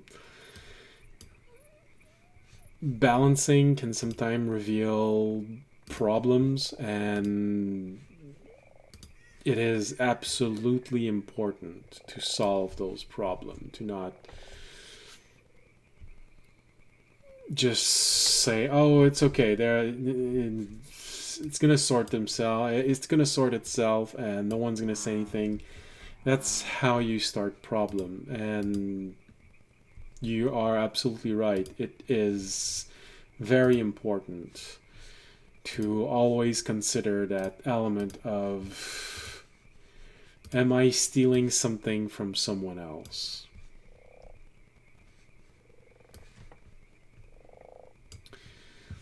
But I don't think that people are going to argue with Scorching Ray for the simple reason that the more powerful element of this spell already existed in its conception. It is one of the interesting elements of this spell. The ability to target multiple or a single one and give it a massive damage, or a little bit of damage on multiple targets.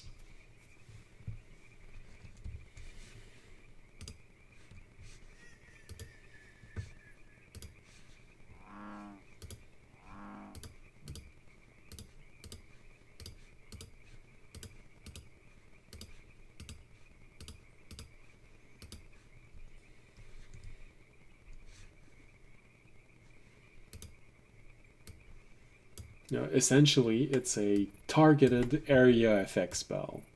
doesn't affect everyone in the area that you choose. It affects only up to a certain amount of creature in the area that you've chosen.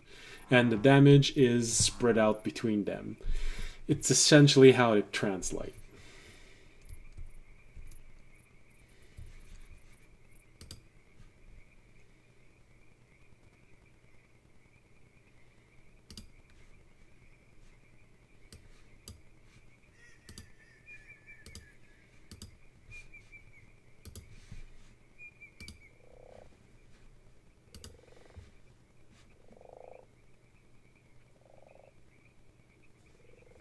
Yeah, sure.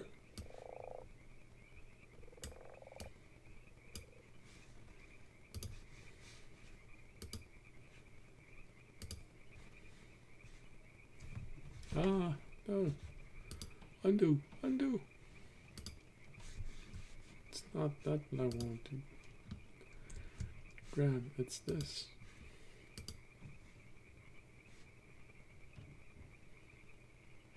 Oh yeah, I need to have this. Okay. Don't have a choice. Right.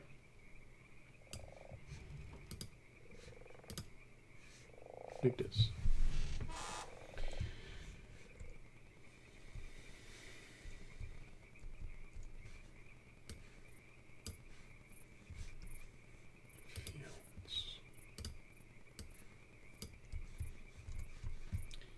Alright, if I'm going to remove this one, then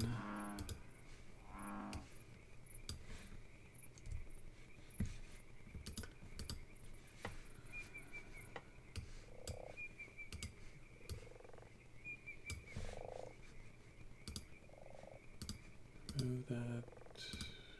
We need to remove everything.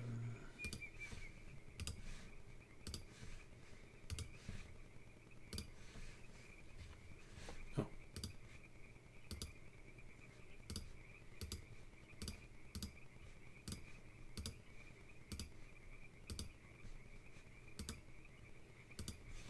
That's a plot. That's a path.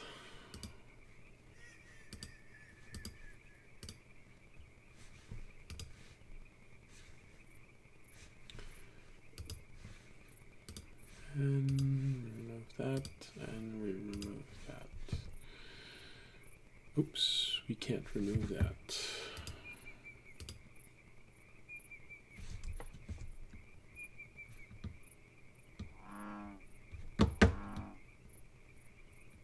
So what's the problem here?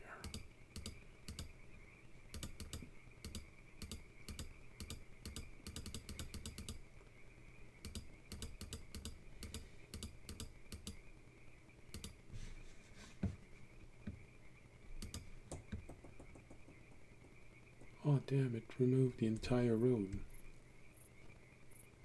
It's not what I wanted. I like disengagement, not engagement, distinction, but I might be complicated to track. The only way you'll really know is by trying. Hey, what's that?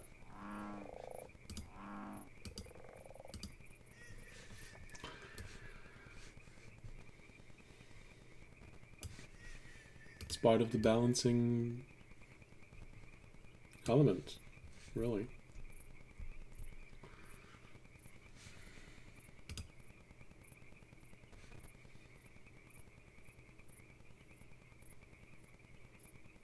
Of course.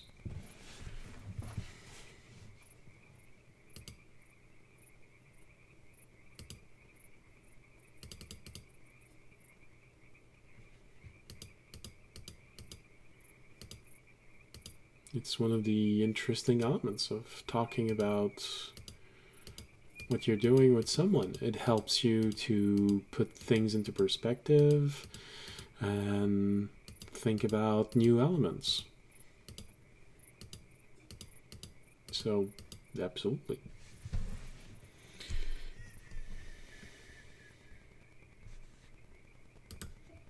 And as I said, I'm always open to talking about Dungeons and Dragons. So, was my pleasure to have helped you.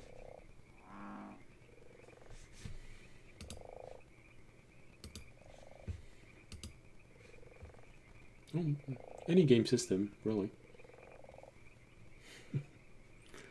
You're welcome.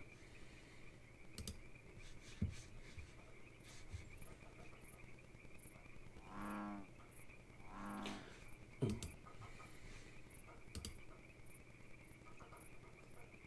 Sorry. Okay, it just goes here and connects here.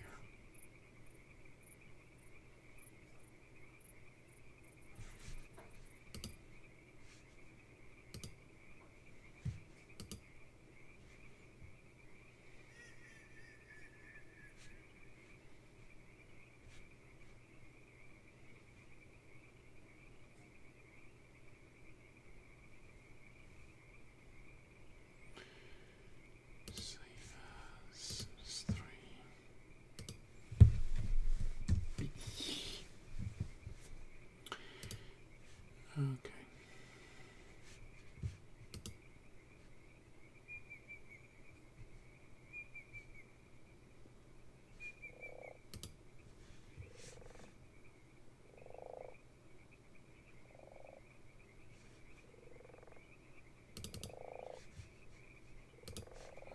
Interesting, interesting.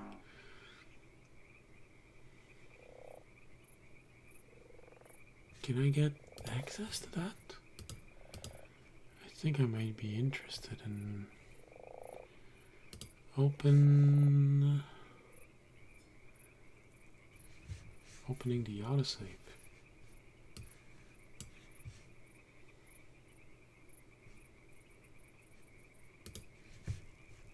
Where is that? Open folder.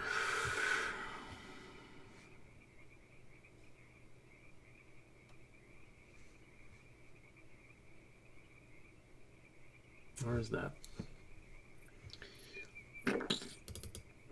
I want the autosave.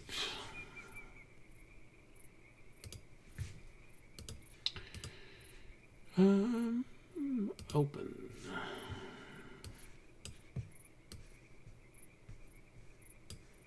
User project. I want autosaves.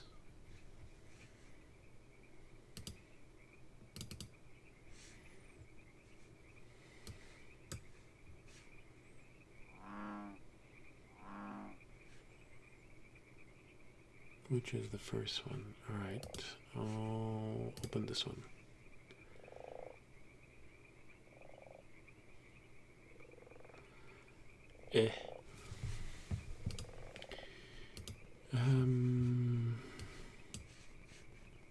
Go back up.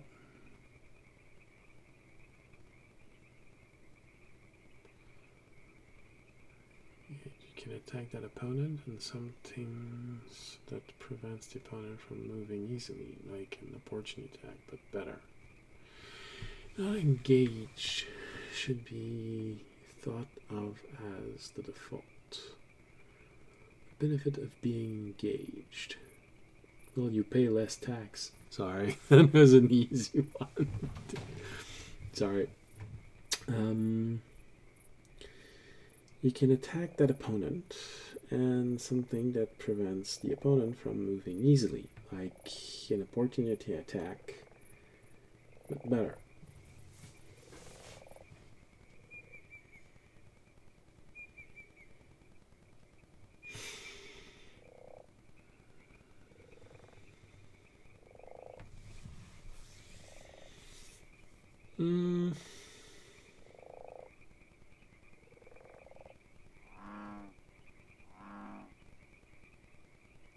Well, I definitely consider saying that an opportunity attack is at least done at advantage because you've stopped paying attention to what's happening. I don't know if it should be a crit.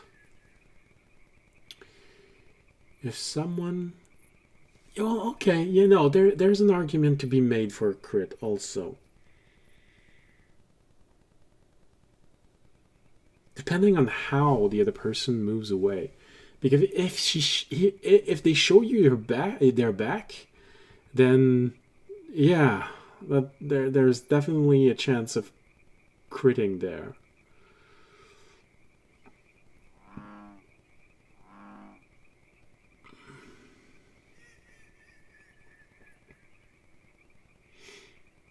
Minimum would be advantage because they stop paying attention to their defense.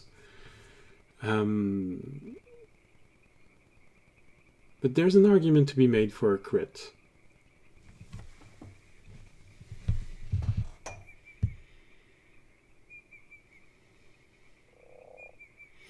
Yes, because they're moving away, paying attention.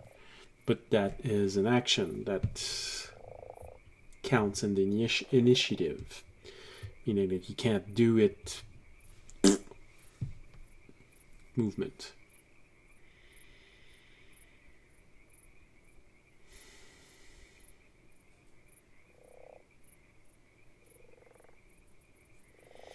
Then what would be the difference between tactical retreat and disengage? Practically.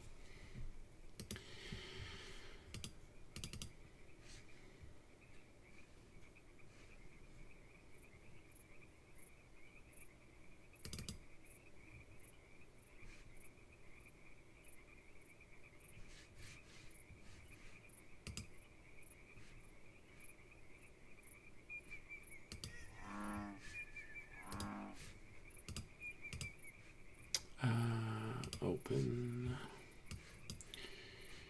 Going up. Autosave.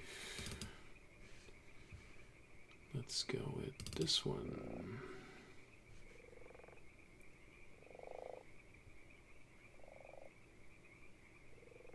Okay, that's good, please. Okay. So from that point on, save as 3B. Yes, I know.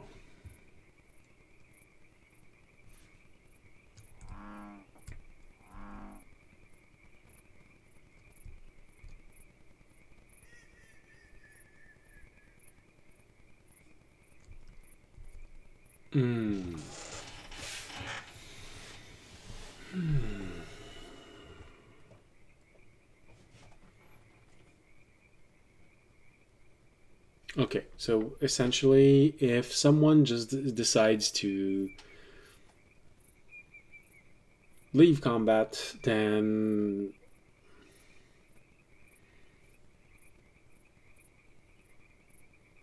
if it's a hit, it's a critical hit.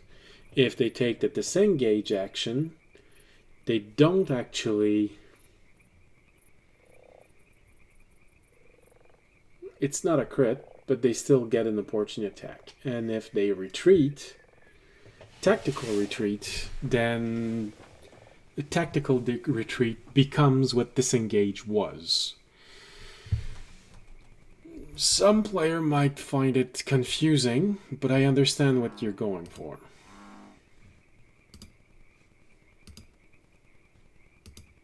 Oh, come on.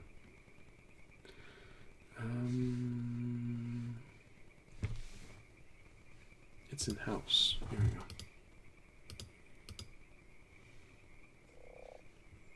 we go. Oh. You probably are going to be thinking about it for a while.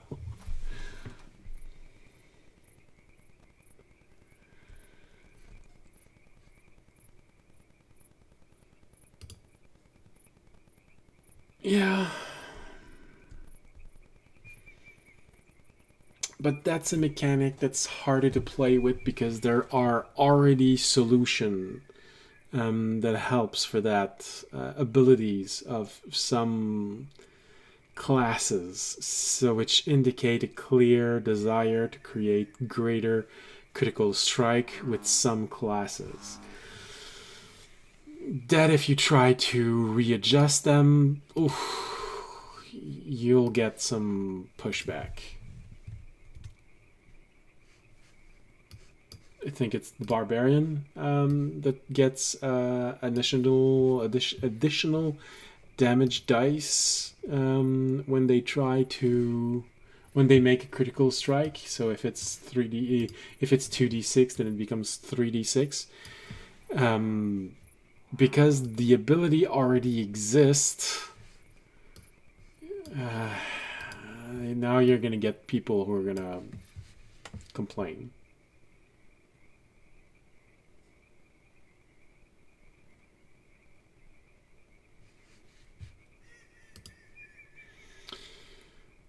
What can be interesting is a bonus to damage, because that solves to base damage, because that solves the problem of less interesting crit. Because if it's a base damage dice of attack, then a crit would increase with that.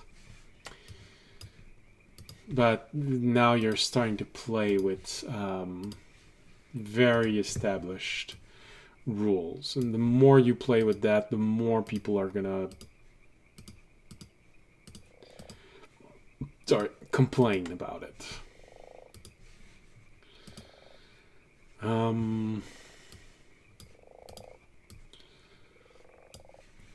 But I will say that I do agree that through the history,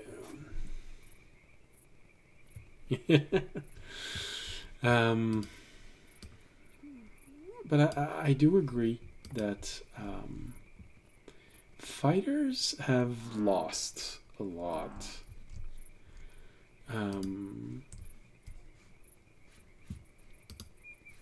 Over time. In previous edition, fighter used to have an increased chance of hitting as they leveled. And they had a better chance of hitting someone, raw ability to hit, than anyone else.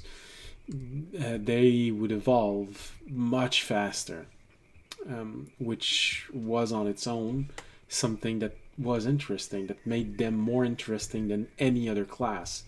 Their chance to hit would improve faster than anyone else, which is always something that I found disconcerting in 5th edition, to say that if a warrior decides to take out a dagger, a plain dagger, and strike someone, it has the exact same chance of hitting as a wizard who takes out a dagger. It has the same strength and never actually took time to learn how to use this properly.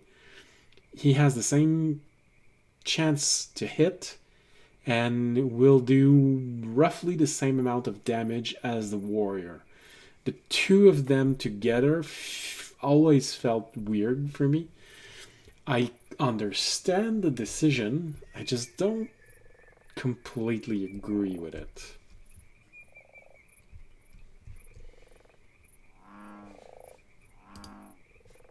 Okay.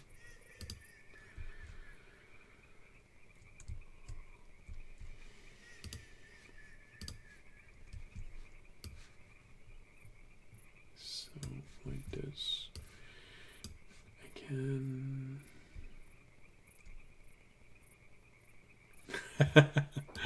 Oh, that's the joy of balancing. Maybe. So now you're going to have to think about the advantages that giving that to someone who multi-class will get. Because if there's a clear advantage like this to be a warrior, then you might have a priest who decides to take one level in warrior only so they get that reactionless opportunity attack, and they're going to mix that with another ability of theirs which allows them to empower their mace with lightning, and so they will empower the mace with lightning, and someone moves and bang, Hit. Okay. I thought you were still talking about the advantage that a warrior would get simply because he's a warrior. You know, as you say, a better crit or something like that. I thought you were still talking about this. Sorry.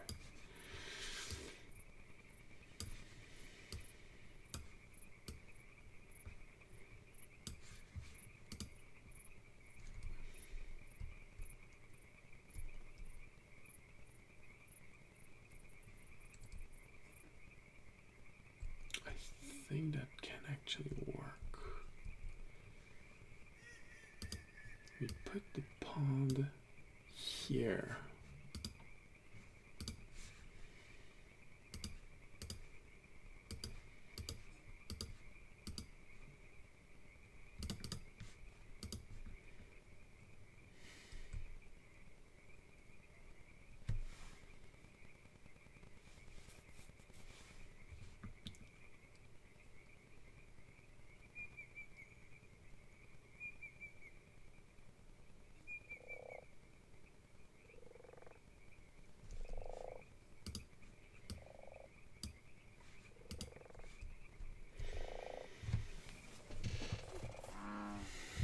Also have to be careful about the amount of things that a player will need to take into account.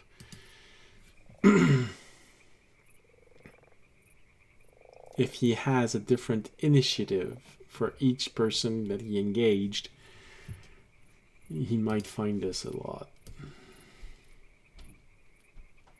Oh.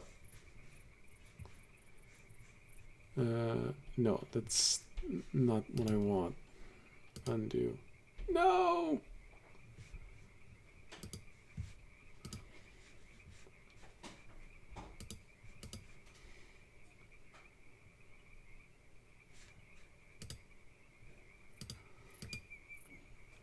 Ah! Okay. Oh, damn. Okay, hold on. I can solve that. 3, we go.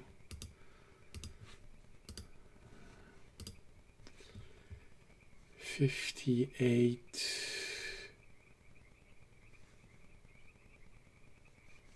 Ambient light. Hold on. Gotta write that down. 58, 103, and 123.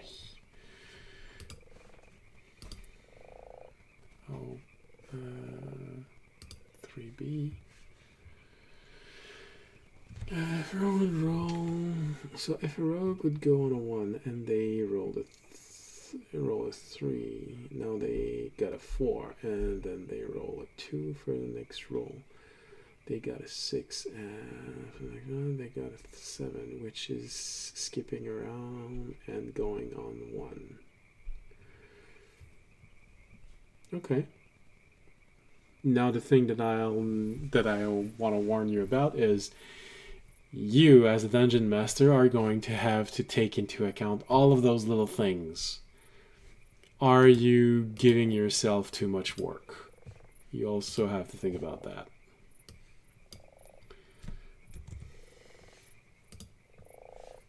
You're not a computer. 58,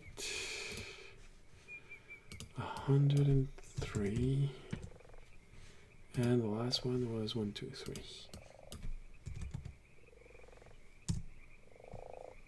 Good. Water. Here we go.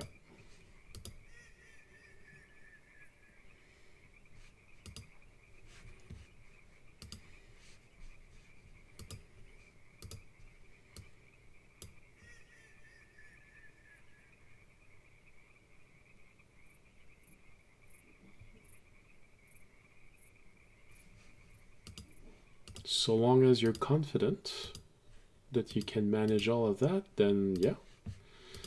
If you're not giving too much more work for your players, they're not going to complain. And if you think you can manage it, then go for it. If you like what you came up with, of course. Oh goodness, look at the time. For me, it's past midnight. Like I said at the beginning of the stream, I am not working at full strength. I am a bit sick. I'm not good with hot weathers, so summer has never been my strong suit. So with this, I think this is going to be it for me tonight. For those watching this for the map making, I'll probably finish the lake on my own. And we'll see next episode for if we still have something to do. If we don't have anything to do with the settlements, we'll start with the world building. Thank you. I'll do my best, but as long as there's a lot of heat outside, I will most likely have liquid poo and food coming out the wrong end. So, yeah. I have an excellent tolerance for cold and an extremely poor one for heat. And I've been like this since, I don't know, what was it, toddler? So, with this, I think this is going to be it. Let's not forget to save.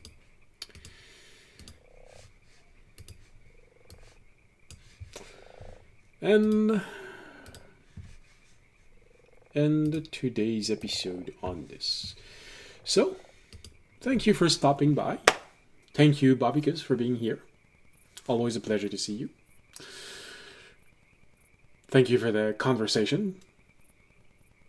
I'm glad I could help with all of your conceiving of this new initiative, combat initiative resource.